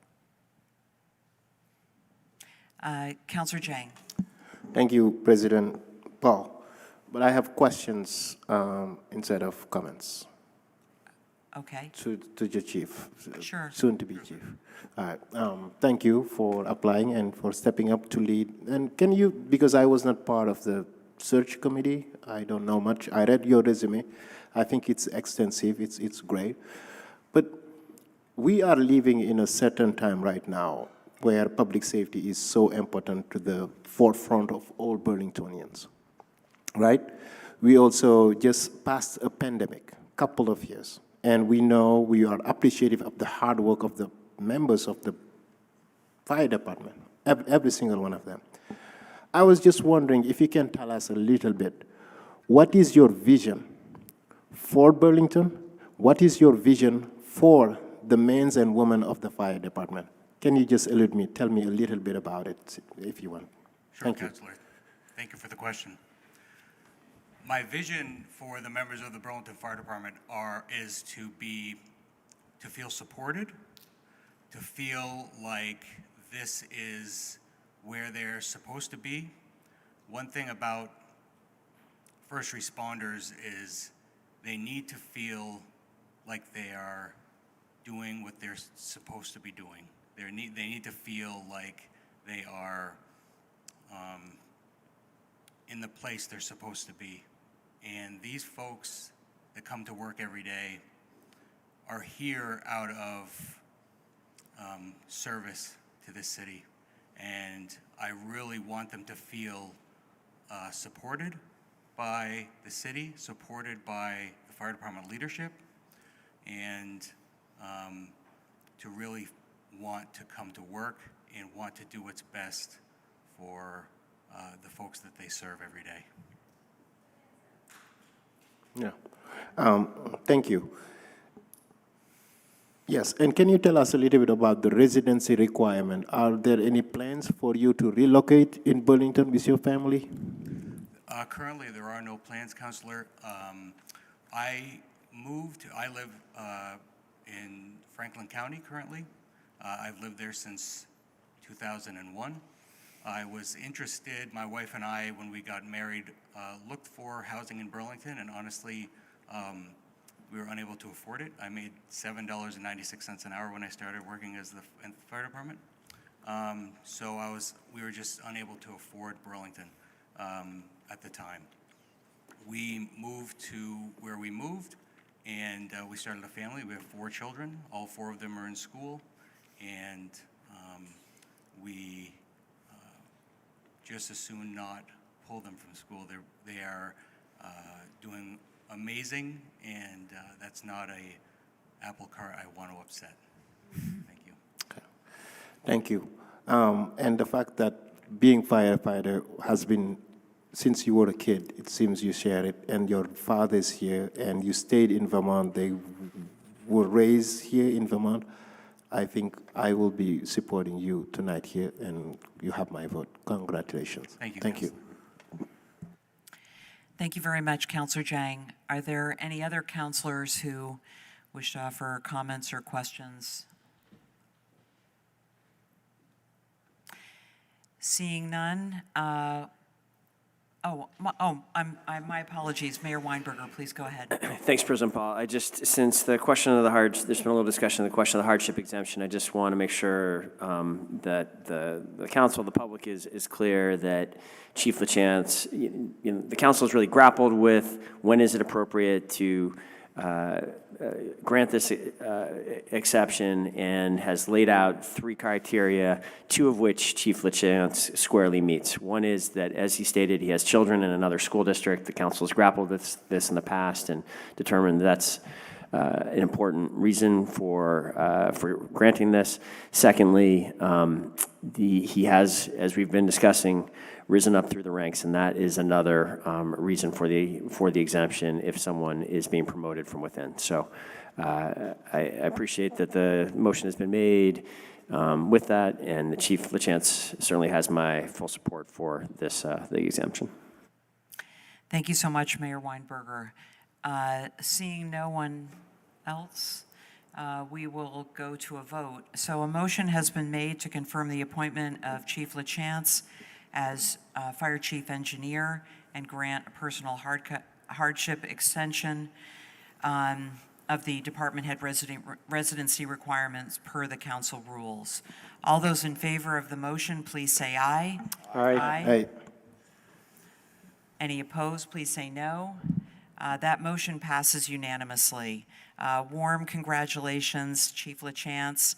And as you know, none of us do this work for the city alone. While they aren't here with you, I know that they're here with you in spirit, and that is to your family, your wife, Rebecca, to your children, Andrew, Jack, Ray, and Grace. Congratulations, and also to your dad who is here with us. Congratulations. Thank you very much.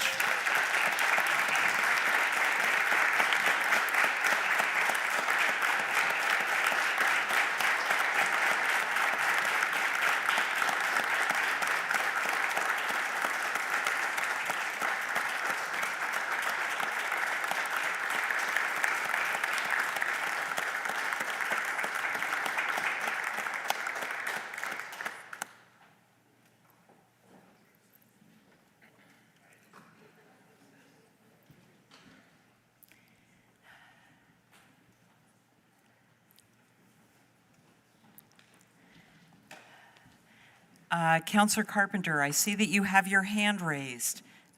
Please go ahead. Thank you, President Paul. As you can see, I'm traveling. I'm not in Burlington. I'm not in a space that's being great with the internet. And so I'm going to unfortunately leave you and my colleagues. I want, before I leave, just to encourage all of you to support the resolutions 5.07, 5.08, and 5.09, I believe. Those are three very, very valuable resolutions, and we need to pass them unanimously. So thank you for sticking in there for me and all the work you all did. Thanks.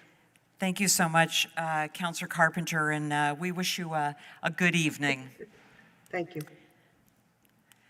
So we will move on to item 5.02, which is an indoor entertainment permit application for Half Enterprises, doing business as Sidebar, the other half.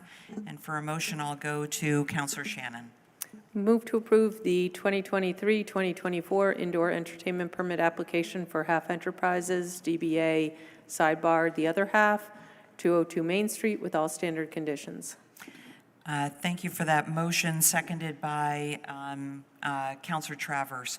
I did notice that the applicant is, I believe the applicant is online. Hold on just a moment, please.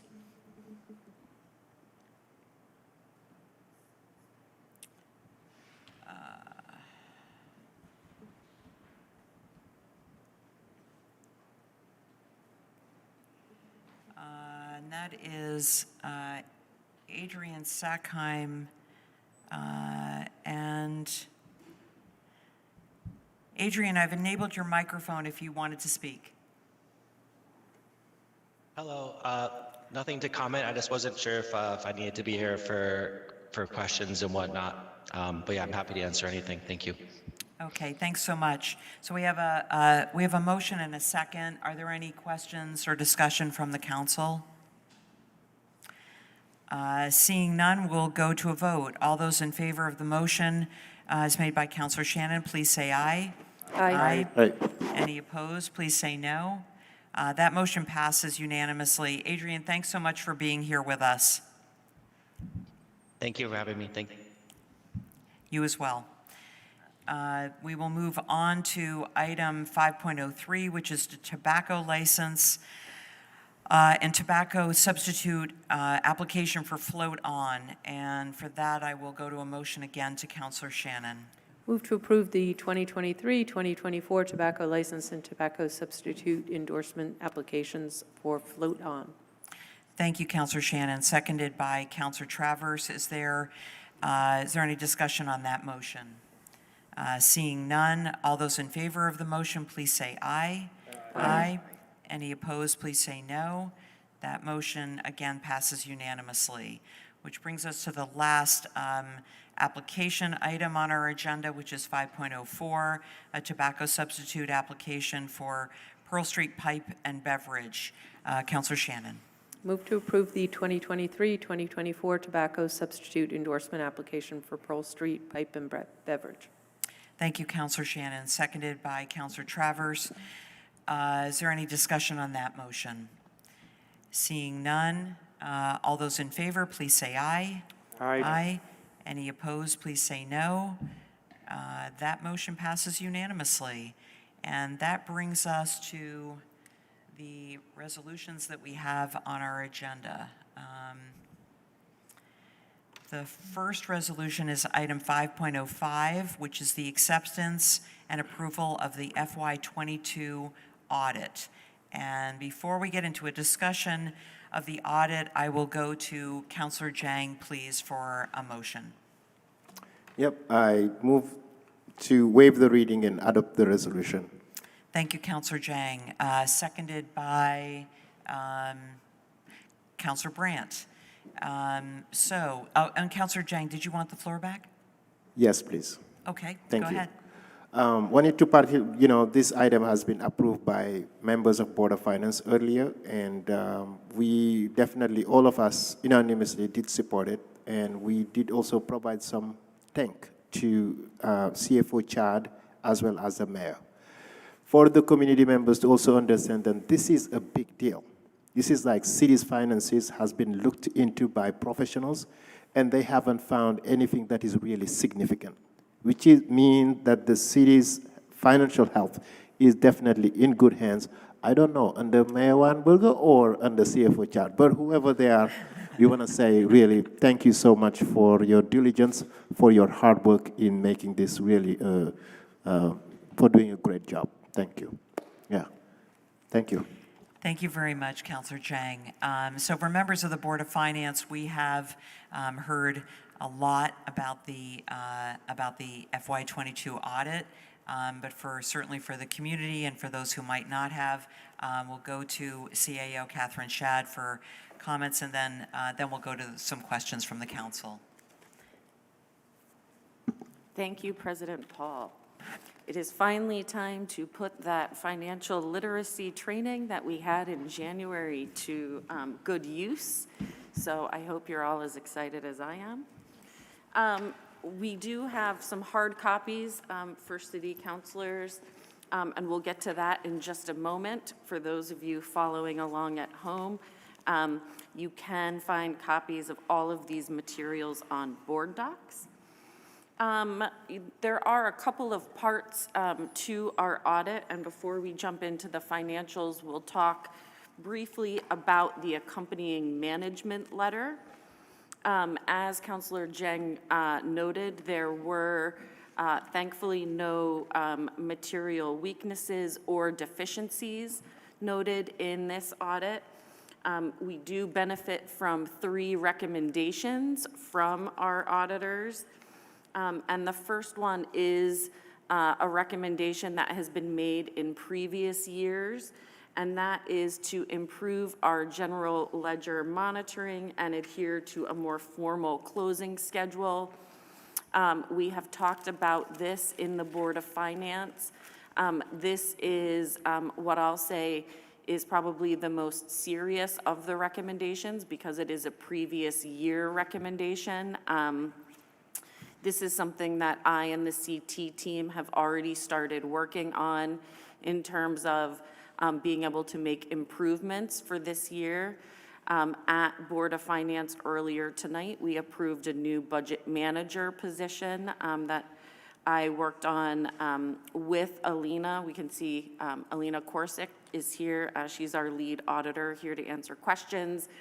And this was one of the recommendations she made, which was our CT office has really been pared down in recent years in terms of personnel. And we didn't have someone whose function it was to help us at the end of every month to review all of the transactions that had happened and to really keep us on track to make sure that we were closing every month and reviewing any errors that occurred in a timely manner in which to make sure those did not happen 6 months after the fiscal year, which you saw in this year's management letter. The second recommendation was to improve capital project accounting in CEDO. The letter acknowledges that we have made a lot of progress with our capital accounting.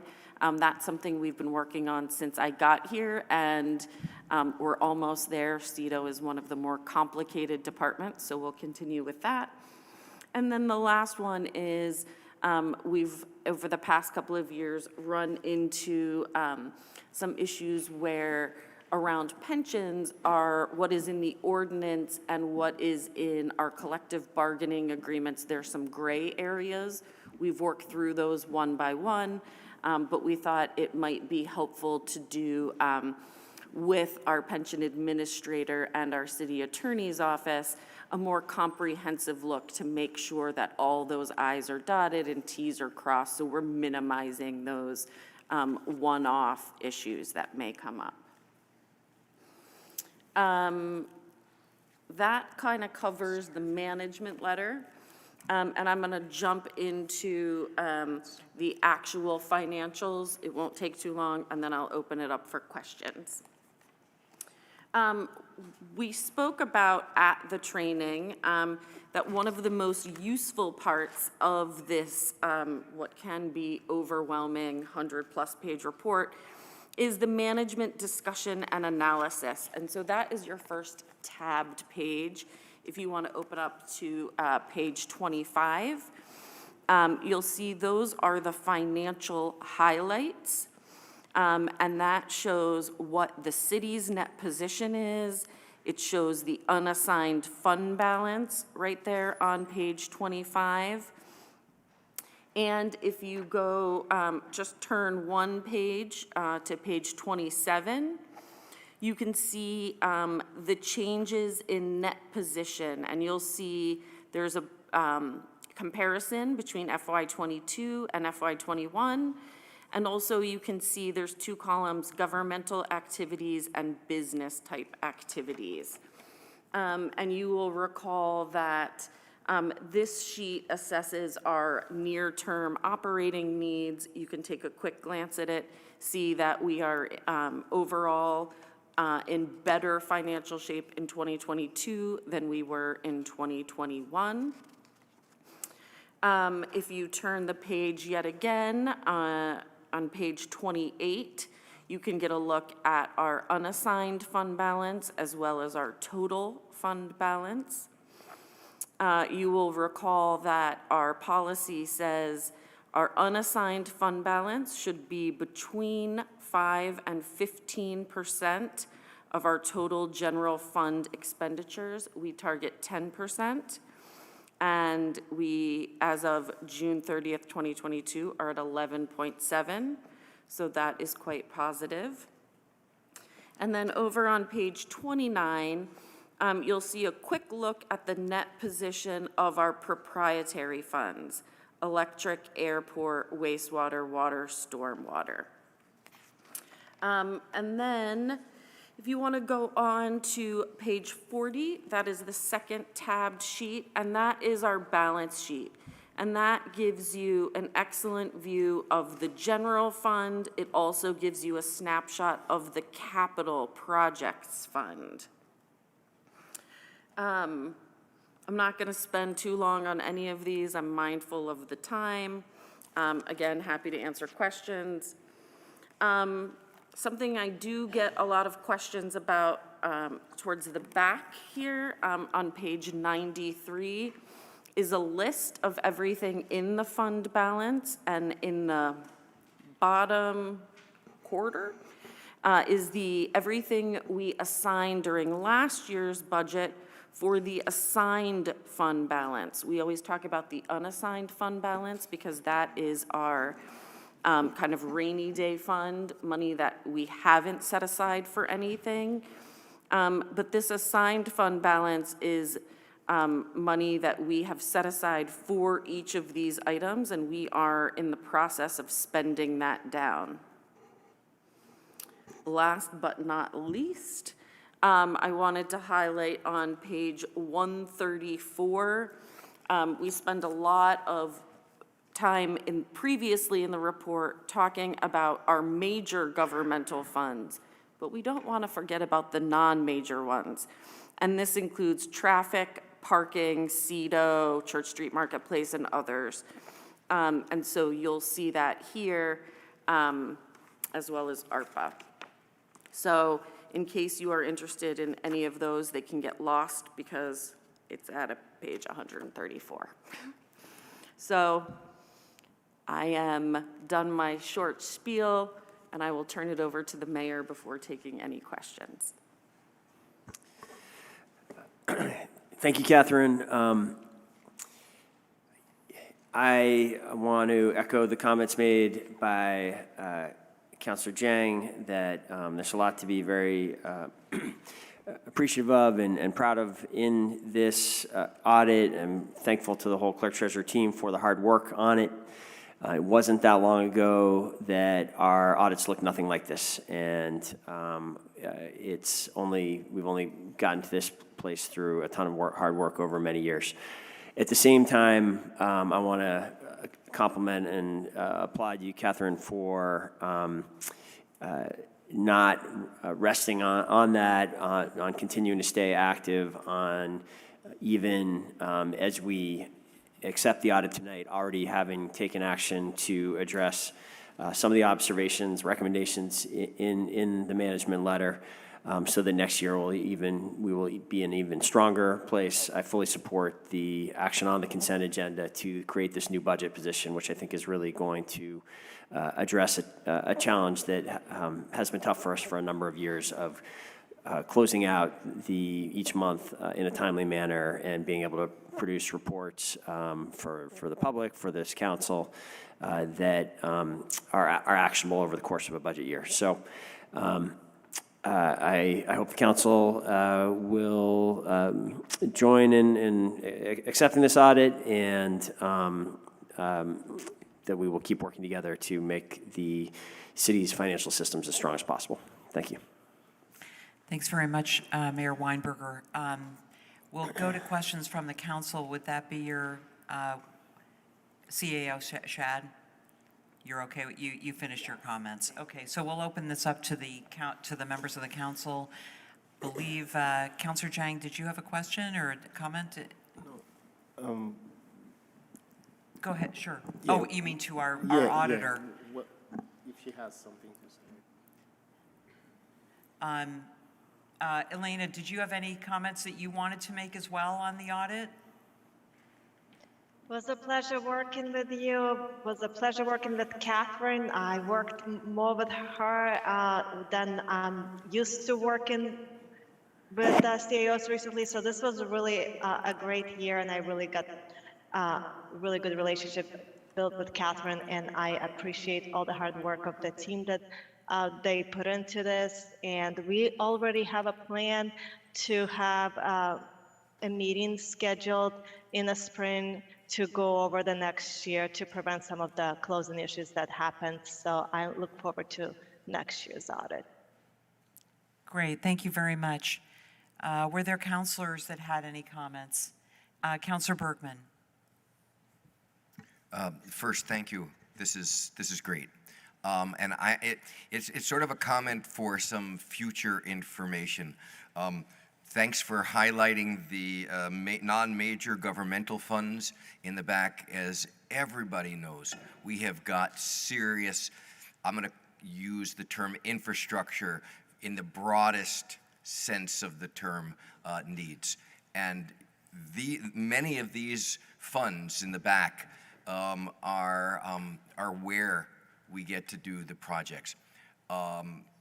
You look at the traffic fund, it's got almost $700,000 in it. And I know from, in particular, the work in the TOOC and in our work on transportation demand management, that there are just significant needs that these funds could be used if we had sufficient funds. One of the things that would be helpful in terms of going forward is also to see more history than what we've got now. You look at the parking facilities, we know that we've had major problems with keeping up with the repair of our parking facilities, okay? So it would be, as we look to the future, to have a better look to the past and a longer vision, that would be helpful. And in fact, I was really pleased with the demographic information that you've got there, because it actually is long, although I do think one column could be really helpful. You've got there's a per capita, and then there's only a statewide for like it's more like a family type thing, and so you can't sort of compare apples to apples there, because we need to understand how the people of Burlington are doing relative to the city, to the state. So that sort of information will be very helpful as we go forward. We're going to get a budget. You know, you guys are working on the budget now, and we're going to be making some major choices, and some of us have big ambition, right? And we know that we don't have the funds to meet that ambition, but understanding the long view, being able to look at the trends, trying to figure out how we're going to turn trends, what the trends that we can see mean. You look at the demographic information with regard to income, both business and personal, and I'm struck by that information, to be quite honest. So it would be great in the budget process to be getting that stuff. I think it's only fair that the city council get that information and the people get that. And thanks for all this hard work. Thank you on there for your hard work, and we'll continue. Thanks. Thank you so much, Councilor Bergman. We'll go to Councilor Barlow. Thank you, President Paul, and I'll echo the thank you for the hard work. I know this is a ton of work to produce this information. I had a question about the management letter recommendation, the first recommendation, and I was wondering if you could just give us a little more color on what happened with the $5 million ARPA grant that was I guess it was miscategorized. If you could just talk about that a little bit, and how will you specifically, what measures are being put in place to help address that? Thanks. One of the things I have noticed since I got here is that the CT department is quite good at any of the standard entries that come to us.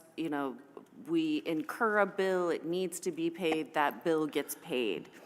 But where we have struggled is something like that $5 million, where we as a council put that into the budget, and it's what we would refer to as kind of an interfund transfer, or something that needs to be just done kind of on the books.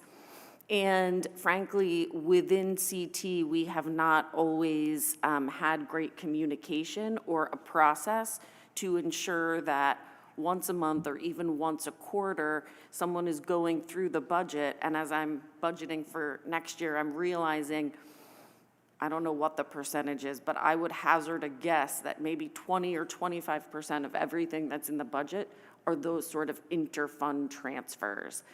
And so I've been working over the past couple of months since I got the first draft of the management letter to ensure we have a process, and that I'm sitting down with our controller every month and checking on each of those items in the budget. I'm not sure that's the best use of my time, which is why we are recruiting for a budget manager. But it seems to me, frankly, everyone thought someone else was doing it, and we needed to assign that role and responsibility very clearly. And knowing how important it is, the buck stops with me, so right now it is my job until somebody becomes somebody else's. Okay, thank you. Thanks very much, Councilor Barlow. Are there any other councilors who wish to speak to the resolution or to the audit? Seeing none and seeing no others in the queue, we'll go to a vote. All those in favor? Oh, my apologies. Go ahead. Thank you, President Paul. Just hopefully someone can make a friendly amendment. In line 16, it should be year 2022 audit instead of year 2023 audit. Thank you. There were probably about 4 of us who read that resolution, and we all missed it. So thank you. That's what we need auditing for. That is a friendly amendment, and that would be friendly to you, Councilor Jang, and to the seconder, which was Councilor Brandt. Yes? Okay. Great. Thank you so much, Attorney Sturdivant. With that, we can then go to a motion on the resolution. So all those in favor of the motion to waive the reading and adopt the resolution, please say aye. Aye. Aye. Any opposed, please say no. That motion passes unanimously. And also, as well, from me, thank you so much, Catherine, for all of your work, for all of the work of your entire team, all the city departments. I have to say, this is the single best discussion that we have ever had at a council meeting on the audit in all the time that I have been on the council.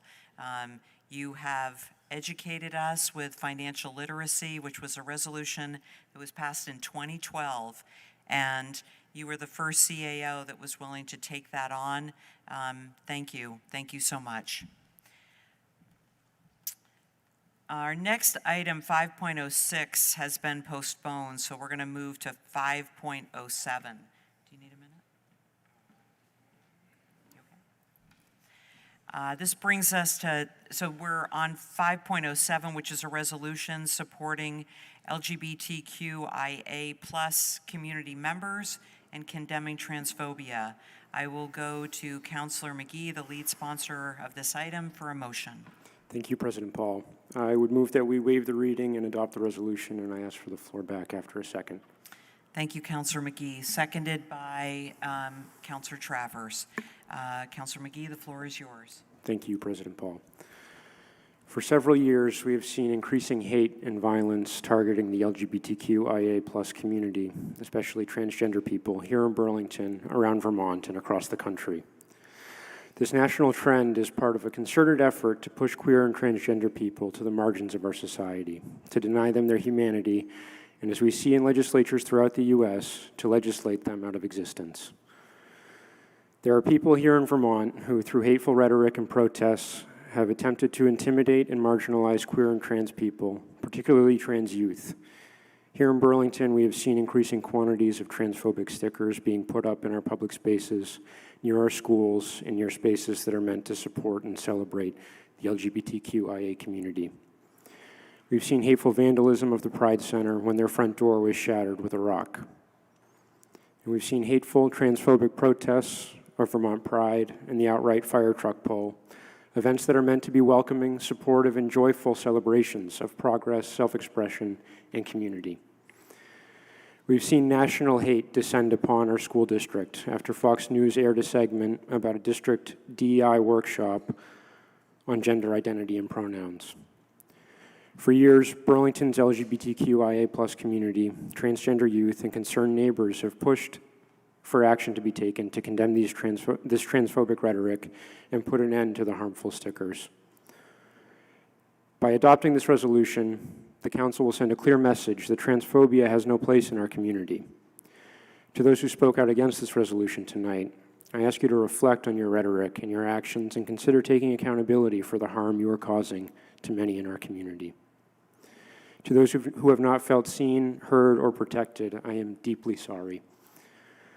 Government is at its best when leaders are connected to the people we serve and responsive to any harm being caused.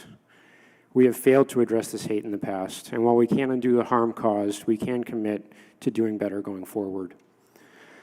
This resolution will put into the public record our efforts to launch a citywide campaign for Trans Day of Visibility, which will continue through the month of April, and call for the city to celebrate Trans Day of Visibility annually on March 31st. Through this campaign, we will uplift and celebrate the voices of trans community members and take action to make clear that Burlington is a safe and welcoming place for all. I want to take a moment to thank Olivia Taylor for her help in drafting this resolution and all of her work removing stickers over the last several years, and to Representative Emma Mulvaney-Stanek for her steadfast advocacy and the many others who have pushed the city to do better to protect queer and trans neighbors. I look forward to continuing this work, and I'm grateful for the broad support that this resolution has received, and deeply grateful to the many people who came out and spoke in support of trans community members tonight. Thank you. Thank you, Councillor McGee.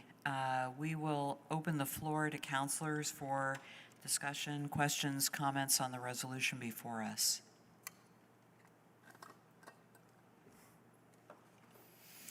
We'll go to Councillor Shannon and then Councillor Barlow.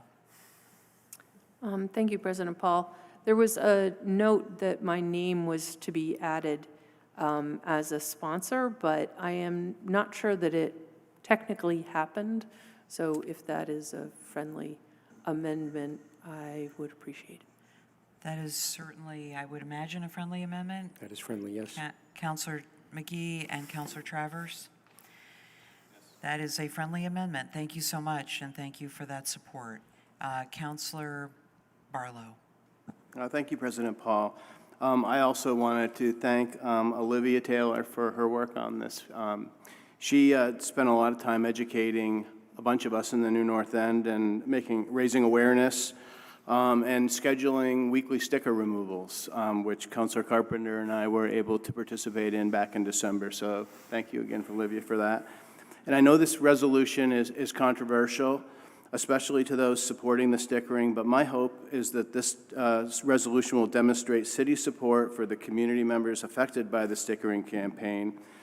And something that hasn't been mentioned but is important to me is that I hope we'll start the process of strengthening local ordinance around defacement of public property, because that's what I view the sign stickering to be. I mean, it's akin to graffiti.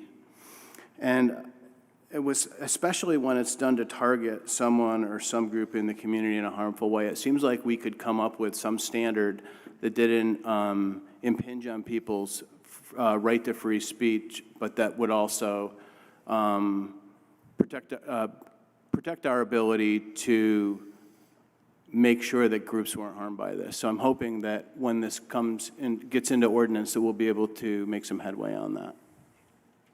Thank you, Councilor Barlow. I'm sorry, were you done? Okay, all right. Were there any other councilors who wanted to speak to this resolution? Councilor Travers, my apologies. Thank you, President Paul. I don't have prepared remarks, so we'll try not to ramble on too long, but I do think it's important to speak on this important matter.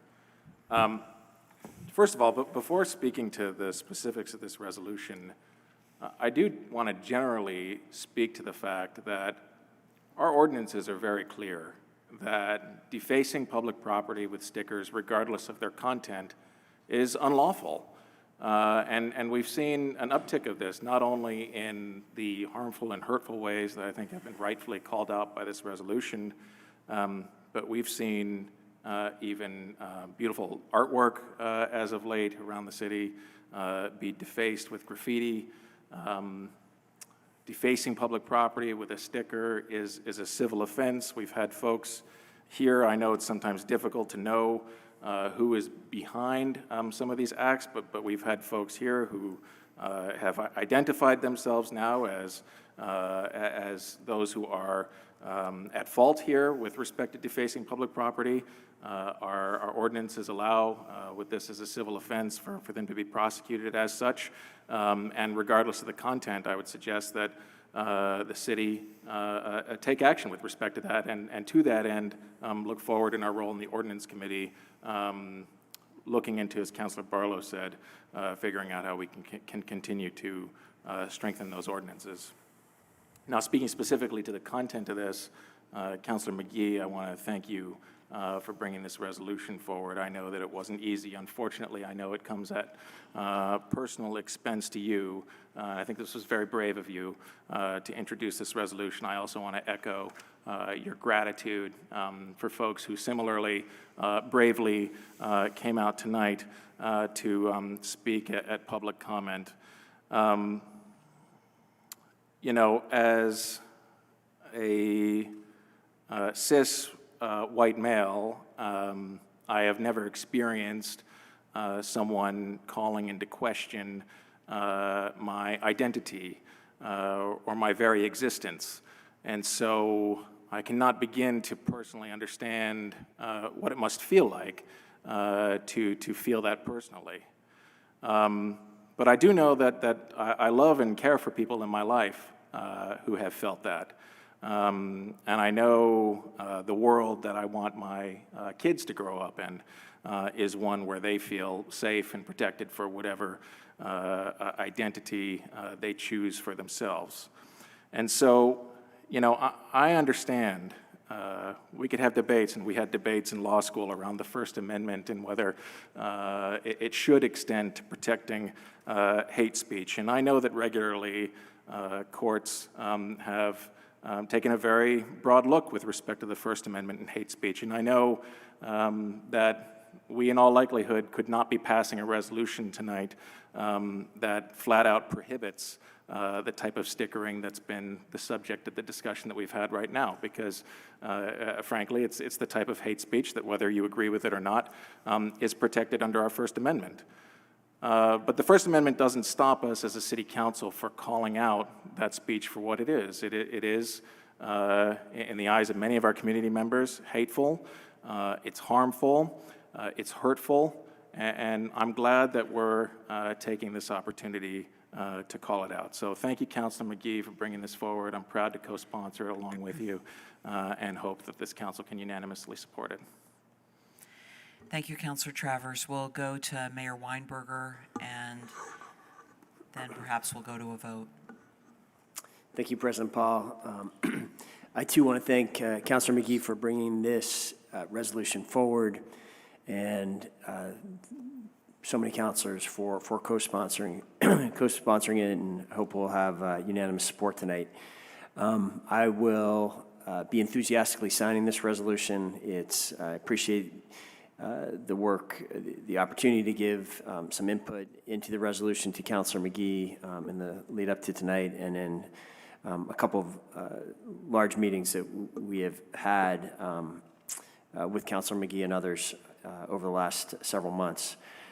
And then once it's signed, my administration will be working hard to implement it and make sure that everything in this, the numerous items that require city action, are carried out.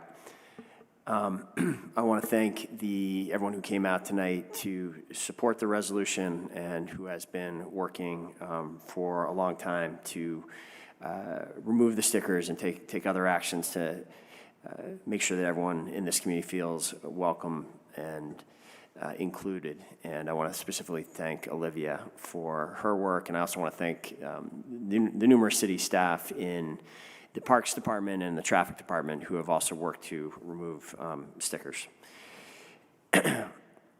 These anti-trans stickers and recent demonstrations are aimed at making members of our community feel unwelcome and unsafe and are unacceptable. These actions are especially problematic and cruel in that they have been aimed at Burlington children, and in that they come at a time of increasing terrible anti-trans rhetoric, policy, and violence nationally, and even here in Vermont. The administration will continue working with our community and the council to make clear that Burlington loves and values our queer and trans community members. We are standing with the many Burlingtonians who, through their actions and with their voices, are creating belonging and safety for their LGBTQIA+ neighbors. This is the spirit of Burlington that I want people to see and know. It has been heartwarming tonight to hear so many of you come out and talk about Burlington as a safe harbor, as a city that has had particular significance and importance in your lives, and we've got to work hard to keep it that way. So together, we will continue working to ensure that every person who lives in and visits our city feels safe and welcome. Thank you. Thank you, Mayor Weinberger. We'll go to Councilor Freeman. Thank you, President Paul. I was trying to decide how much I wanted to say because, this topic feels emotional for me and the conversation was emotional as well, so I was sort of jotting some things down as you were speaking.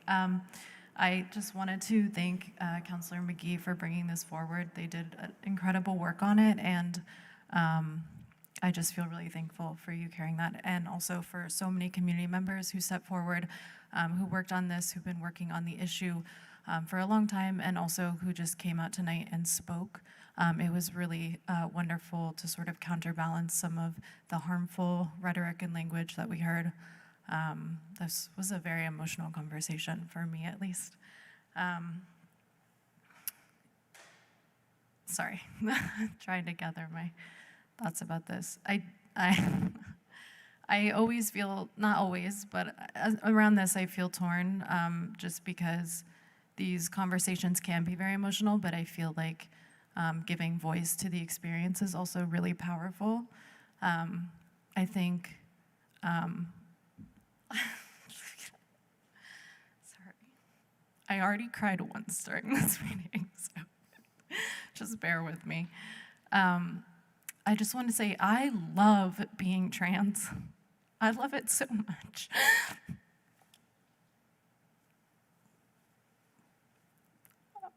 Sorry. I love it too. Thank you. I was like, oh, this is just going to be a day where I cry. And I love it a lot. And it's also confusing sometimes. I think someone spoke to, or several people spoke to, having resources and community for young people. And I know I've spoken about this with some of my colleagues on the council. I think I consciously realized that about myself as a late teenager, and but it's so funny to think about what things could have been accessible for me as a young person. And it's very hard to say this while tearing up, I'm sorry. It's funny to look back at myself from younger years and my childhood. And it's not me, which is so weird because I think as a person, and some of you probably have picked up on this, I'm really strong at being me. I have a big personality and I like to be me.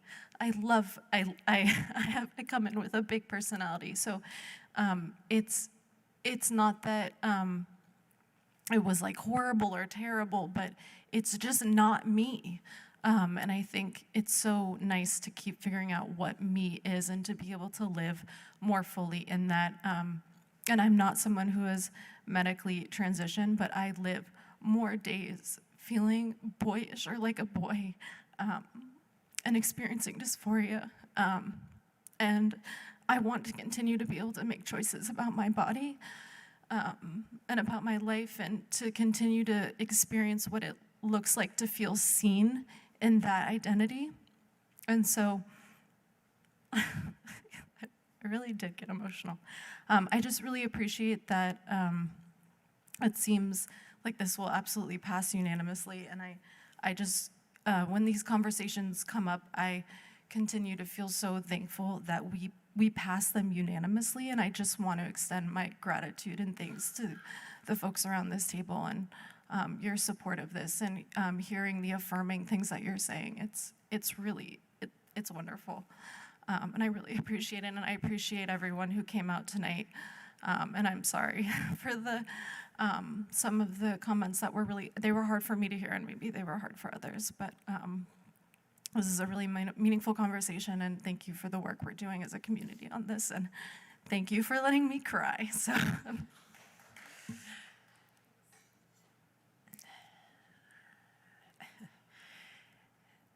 Thank you, Councilor Freeman. Are there any other councilors who wish to speak to this resolution before we go to a vote? Seeing no others, we'll go to a vote. All those in favor of the motion to waive the reading and adopt the resolution, please say aye. Aye. Aye. Any opposed, please say no. That motion passes unanimously. And with our thanks, Councilor McGee, for all of your work on this. Which brings us to the next item on our agenda, 5.08, which is a resolution thanking city staff and community partners for their efforts at the emergency warming shelter and reiterating the call for overdose prevention centers. And for that, I will once again go to Councilor McGee for a motion. Thank you, President Paul. I would move that we waive the reading and adopt the resolution, and ask for the floor back after second. Motion has been made by Councilor McGee, seconded by Councilor Bergman. The floor is yours, Councilor McGee. Thank you, President Paul. I want to start my remarks tonight by thanking the city staff and community partners who worked diligently to set up the extreme cold weather shelter at the Miller Center on the first weekend of February. That shelter captures the essence of harm reduction, meeting people where they're at, supporting them, and keeping them alive. I imagine those who staff the shelter didn't expect to operate an impromptu overdose prevention center over those 3 nights. We all owe our gratitude to them for their flexibility, their care, and their compassion in saving lives over those 3 very cold nights. The experience of staff at the shelter points to the areas where we have much more work to do. Our community must become more vocal in our advocacy for harm reduction and clearing the barriers that currently exist for implementing an overdose prevention center. I am grateful to you, President Paul, for your continued advocacy for harm reduction and overdose prevention centers, and to you, Mayor Weinberger, for your service on the Opioid Abatement Advisory Committee and your advocacy for those measures as well. And I'm grateful to this entire body for engaging in these hard conversations, because we are pushing the boundaries of what is the status quo when it comes to addressing substance use disorder and houselessness and mental health. So I'm really grateful that we've been able to have those conversations in this space and find broad support for moving these things forward. In July of last year, this council voted overwhelmingly to endorse harm reduction and the creation of an overdose prevention center here in Burlington. In the months that have followed, the overdose crisis has worsened, and in 2021, we lost 217 Vermonters to overdose. Through November of last year, 212 Vermonters were lost to overdose, with another 22 unconfirmed but likely overdose fatalities. And we don't yet have data for December. So by every indication, we will significantly surpass the number of lives lost to overdose in 2021. I'm bringing this resolution forward today because the legislature will reconvene this week, and we need our representatives in Montpelier to take bold action to embrace harm reduction measures mentioned in this resolution and to save lives. Those measures include overdose prevention centers, access to safe syringe service programs, and expanding the definition of what a safe syringe program is, permanent decriminalization of and lower barriers for buprenorphine for opioid use disorder medication treatment, decriminalizing possession of all harm reduction supplies, clearing the way for drug checking services, decriminalizing possession of personal use amounts of drugs. These are all measures that are supported by advocates, by clinicians, by physicians, and have been implemented around the world, and we see that they work. We see that the evidence is there supporting these essential measures, and we know that they save lives, and it is time for us to implement them now. In closing, I just want to share my own personal story and my own experience with substance use and loss. My dad grew up in Boston with an Irish immigrant mother and a father who was a Boston firefighter. When he was 12, when my dad was 12, my grandfather was killed fighting a fire that also took the lives of 8 others. A year later, my dad and his siblings lost their brother to cancer. As my dad got older, he managed the pain of those losses by self-medicating. For years, he struggled with alcoholism, and when he had to have the first of 7 surgeries to address a back injury he suffered at work, they sent him home with prescription opioids. He struggled with multiple substance use disorders for the rest of his life, and 2 days before the start of my senior year of high school, he passed away. I often dream about what my dad's life would have looked like if our society was free from stigma around mental health and drug use. I dream about a world where we don't lose another person because they were driven into the shadows by an unforgiving system that criminalizes pain and despair. People struggling with substance use disorder are parents, children, siblings, neighbors, and friends. They deserve a society and a system that recognizes their humanity and does everything possible to offer support and stability. That is the kind of That is the kind of society we can achieve if we lean into this work, if we embrace harm reduction and prioritize trauma-informed care. So I hope that we can unanimously support this resolution tonight, and with one voice tell the governor, the Department of Health, and the legislature that it is time to save lives. Thank you. Thank you, Councillor McGee. Are there other councillors who wish to speak to this resolution?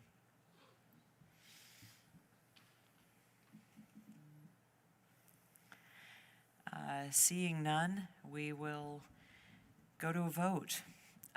All those in favor of the motion to waive the reading and adopt the resolution, please say aye. Aye. Any opposed, please say no. That motion passes unanimously. Thank you so much, Councillor McGee, for your work on both of these last two items. Job well done. That brings us to the final item on our agenda, which is item 5.09, a resolution calling on the Vermont legislature to support an equitable, affordable, and accessible early childhood education system. And for this item, I will go to Councillor Travers for a motion. Move to waive the reading and adopt the resolution and ask for the floor back upon a second. Thank you, Councillor Travers. Seconded by Councillor Brandt. Councillor Travers, the floor is yours. Thank you, President Paul. So my introducing this resolution is born out of my 3 young kids. I was talking to Councillor Brandt earlier tonight, ages 7, 5, and 20 months old. And the early childhood education providers that we've met at Gan Yeladim here locally in Burlington, and now at Full Circle Preschool at Ohavi Zedek Synagogue, with those providers having become a part of our extended family. My wife and I moved to Vermont from Brooklyn 10 years ago, in part to start our family. We thought, mistakenly, come to find out, that a move to Vermont would allow us to avoid the grind our friends had experienced in seeking out and finding available, affordable childcare in New York City. When my wife and I became pregnant with our first child, well, when my wife became pregnant with our first child, having previously unfortunately suffered from pregnancy loss, we were understandably apprehensive about telling folks about the development in our lives. 4 months into my wife's pregnancy, though, we applied at pretty much every childcare provider in town, only to be waitlisted at every provider, except one, and being told by one provider that we were effectively 4 months too late. Thankfully, there was that one provider that had a spot, Gan Yeladim, here in Burlington. Without having family nearby, the early childhood education providers that we met there became a part of our family.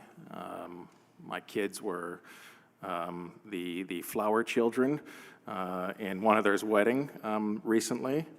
And when 3 of those providers decided to leave and open a new preschool here in Burlington, Full Circle Preschool, we were the first in line to move with them over to Full Circle and to work with them there.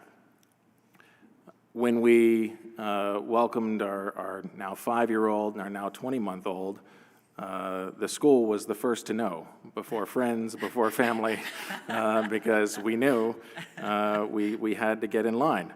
And thankfully, we found spots. But I know even this new school, like other childcare providers around town, already has a wait list. And that's even with the great support of programs like the Mayor's Early Learning Initiative, which, as the mayor knows, early on in this preschool's existence, it was the Early Learning Initiative that funded the building of an additional bathroom at the preschool that allowed for them to increase their capacity numbers and bring in additional students. But even with that, folks are facing a wait list. And these are the challenges faced by someone like myself who's privileged enough to be able to afford childcare once you receive a spot, and it isn't cheap. You know, I would say many, if not most, providers here in Burlington, without the Act 166 funding that's available. Childcare tuition annually can be upwards of $20,000 a year at this point in time. And we are at a critical moment right now where groups like Let's Grow Kids, which have had the great mission of actually being a group that's trying to work itself out of business, right? They don't want there to be a need any longer for Let's Grow Kids, and I think we really are on the precipice of some substantial change in this area. So I'm very grateful for their efforts this legislative session to really push our legislature and the governor to stand up more available, more affordable, more equitable child care. And this resolution expresses our support as a city, showing here locally what we've been able to do in Burlington with programs like the Early Learning Initiative, but we need more help, and Let's Grow Kids and other advocates need our help. So I'm hopeful that we can get behind this matter, and I know there's a note here on the board docs from Lucia Campriello from Let's Grow Kids, who also serves as our Ward 5 school commissioner, noting that in April, on April 12th at 1 p.m., there will be a rally with respect to their efforts. I look forward to being there and hope others will too. Thank you. Thank you so much, Councillor Travers. We'll open the floor to councillors. Any other councillors who wish to speak to the resolution? Mayor Weinberger. Thank you, President Paul. Thank you, Councillor Travers, for sharing all that. And I do take pleasure in hearing a specific story of how the program that the city set up, the Early Learning Initiative, which has funded both grant programs and scholarships for low-income Burlington children to receive high-quality child care in Burlington or in surrounding municipalities. It is great to hear tangible examples of how the work we've done together, what this program has done. And as your comments point out, it's very clear to me, it's always been clear to me that the city's not in position to come forward with a comprehensive solution that's really, that this challenge demands. Our youngest Burlingtonians, families, childcare workers are all really being held back by the current system in so many ways. The money invested in early education, you know, it's actually kind of upside down from the way we invest in other areas of society. The time of life when government intervention, government spending can have the greatest impact and can have the kind of highest returns is in the earliest years of life. And yet, in this country, we continue to spend very little money relative to the later stages of education. And we got a chance this year, I agree, to change that here in Vermont. In a way that will have an enormous impact on the quality of life and on life here in Vermont. And when we get it done here, I think we'll ripple outside of the state and could really be one of the first states to take this comprehensive step. So I appreciate Councillor Travers for bringing this resolution forward. I'll be there at the April 12th event, continuing to advocate for the state to take action to ensure that all Burlington and all Vermont children are guaranteed high-quality child care. Thank you, Mayor Weinberger. Councillor Brandt, and then we'll go to Councillor Zhang. Thank you, President Paul. I, as a woman, working woman who had two children, I'd have to say that quality child care was absolutely vital to my mental health, the well-being of my children and my partner and my family. And it is often overlooked. It is a heavy burden financially for families, and to have government help with child care is absolutely essential. I also just wanted to say that there is an anthem that was created for and by Let's Grow Kids, written by Kat Wright and Chris Dorman. And I would recommend that everyone listen to it. It's very beautiful, and it's, you know, it's of Vermont. It's homegrown. It's really beautiful, and as is this initiative. Thank you. Thank you, Councillor Brandt. We'll go to Councillor Jang. Thank you, President. And I want to appreciate, actually, Miro Weinberger for his work around early childhood education. As a mayor, I know we don't agree all the time, and I know that I told you this before, because the leadership in bringing early childhood education in the city of Burlington. And I think what he has done is basically strengthening equity through program to support families of color. That's unique, that's very specific. Burlington has done it. To support families with children with disabilities, Miro Weinberger has done it. Marginalized communities have done it. The EC, early childhood leader in the city, right, working with vulnerable population and connecting them with the CCIP childcare subsidy has been unique. And this, I witnessed this firsthand, helped support many parents to come to the city and take advantage of the program you created. I want to say thank you. Yes, but at the same time, I think we have to be very careful as a city about early childhood education. This resolution is not taking into account many issues that is happening currently at the state. We probably know, as the resolution states, Act 45 was created by the legislator to study early childhood education. That study was out last summer, and the recommendation of the study are completely not part of H208 right now, or the S56. This is the state through Act 45, they studied early childhood education and childcare in the state. Recommendation came out. The bill they're discussing right now are not taking into account those recommendations. This is significant, right? And also, as a municipality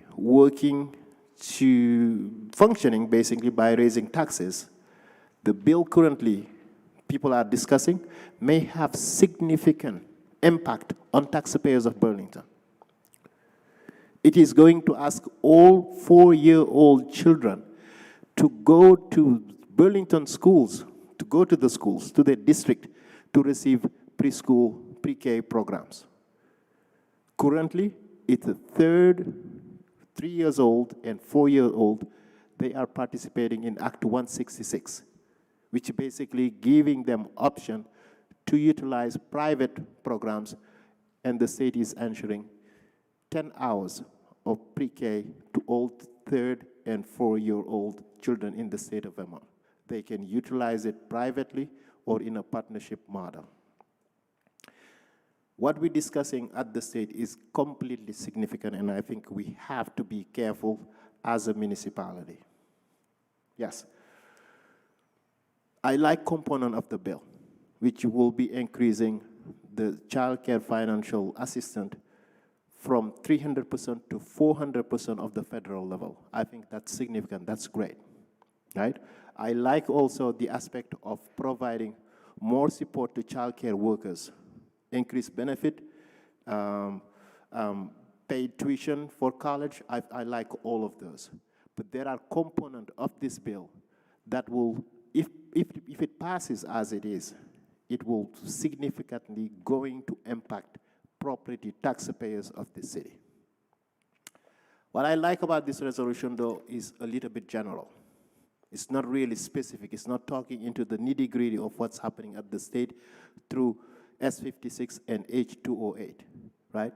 Reason why I'll be supporting it, but let's pay attention, and I think we need to focus more on how do we increase the early childhood program of the Mayor Weinberger to support vulnerable communities in the city as part of the budget that we will be passing soon. Thank you, but we'll be supporting this as it's just general. Thank you. Thank you, Councillor Jang, for those comments. Are there other councillors who wish to speak to the resolution before us? Councillor Freeman. Thank you, President Paul. I just wanted to speak briefly. I was really excited to see this on the agenda. Thank you, Councillor Traverse, for bringing this forward. I am not sure about the comments regarding, I didn't see anything in it that overtly said that there would be a direct tax increase. I think that I understand that people in the U.S. are nervous to talk about taxes. We do use taxes to pay for public goods, though, and there's not anything in this resolution, though, that really speaks specifically to taxes. I think the intent of it is to talk about how we fund public services. Early childhood ed is so vital. I really appreciated the mayor's comments about how vital it is to fund that as a community resource. It's really wonderful to have so many of us around the table agree on that and agree on an issue. And I just was really excited to see this on the agenda. So I just wanted to thank you for putting work into it and everyone who worked on it and sponsored it and spoke in support. Thank you. Thank you, Councillor Freeman. Any other councillors before we go to a vote? Seeing no others, we will go to a vote. All those in favor of the motion to waive the reading and adopt the resolution, please say aye. Aye. Aye. Any opposed, please say no. That motion passes unanimously with our thanks, Councillor Travers, for your work on this resolution. This completes our deliberative agenda, and with that, I would entertain a motion to adjourn our meeting. So moved. Made by Councillor McGee and seconded by Councillor Jang. All those in favor of the motion, please say aye. Aye. Aye. Any opposed, please say no. The motion passes, and we are adjourned at 9:50. Thank you for joining us this evening. Our next meeting is on March 27th, the last council meeting of the council year. We'll look forward to seeing you then. Have a good evening.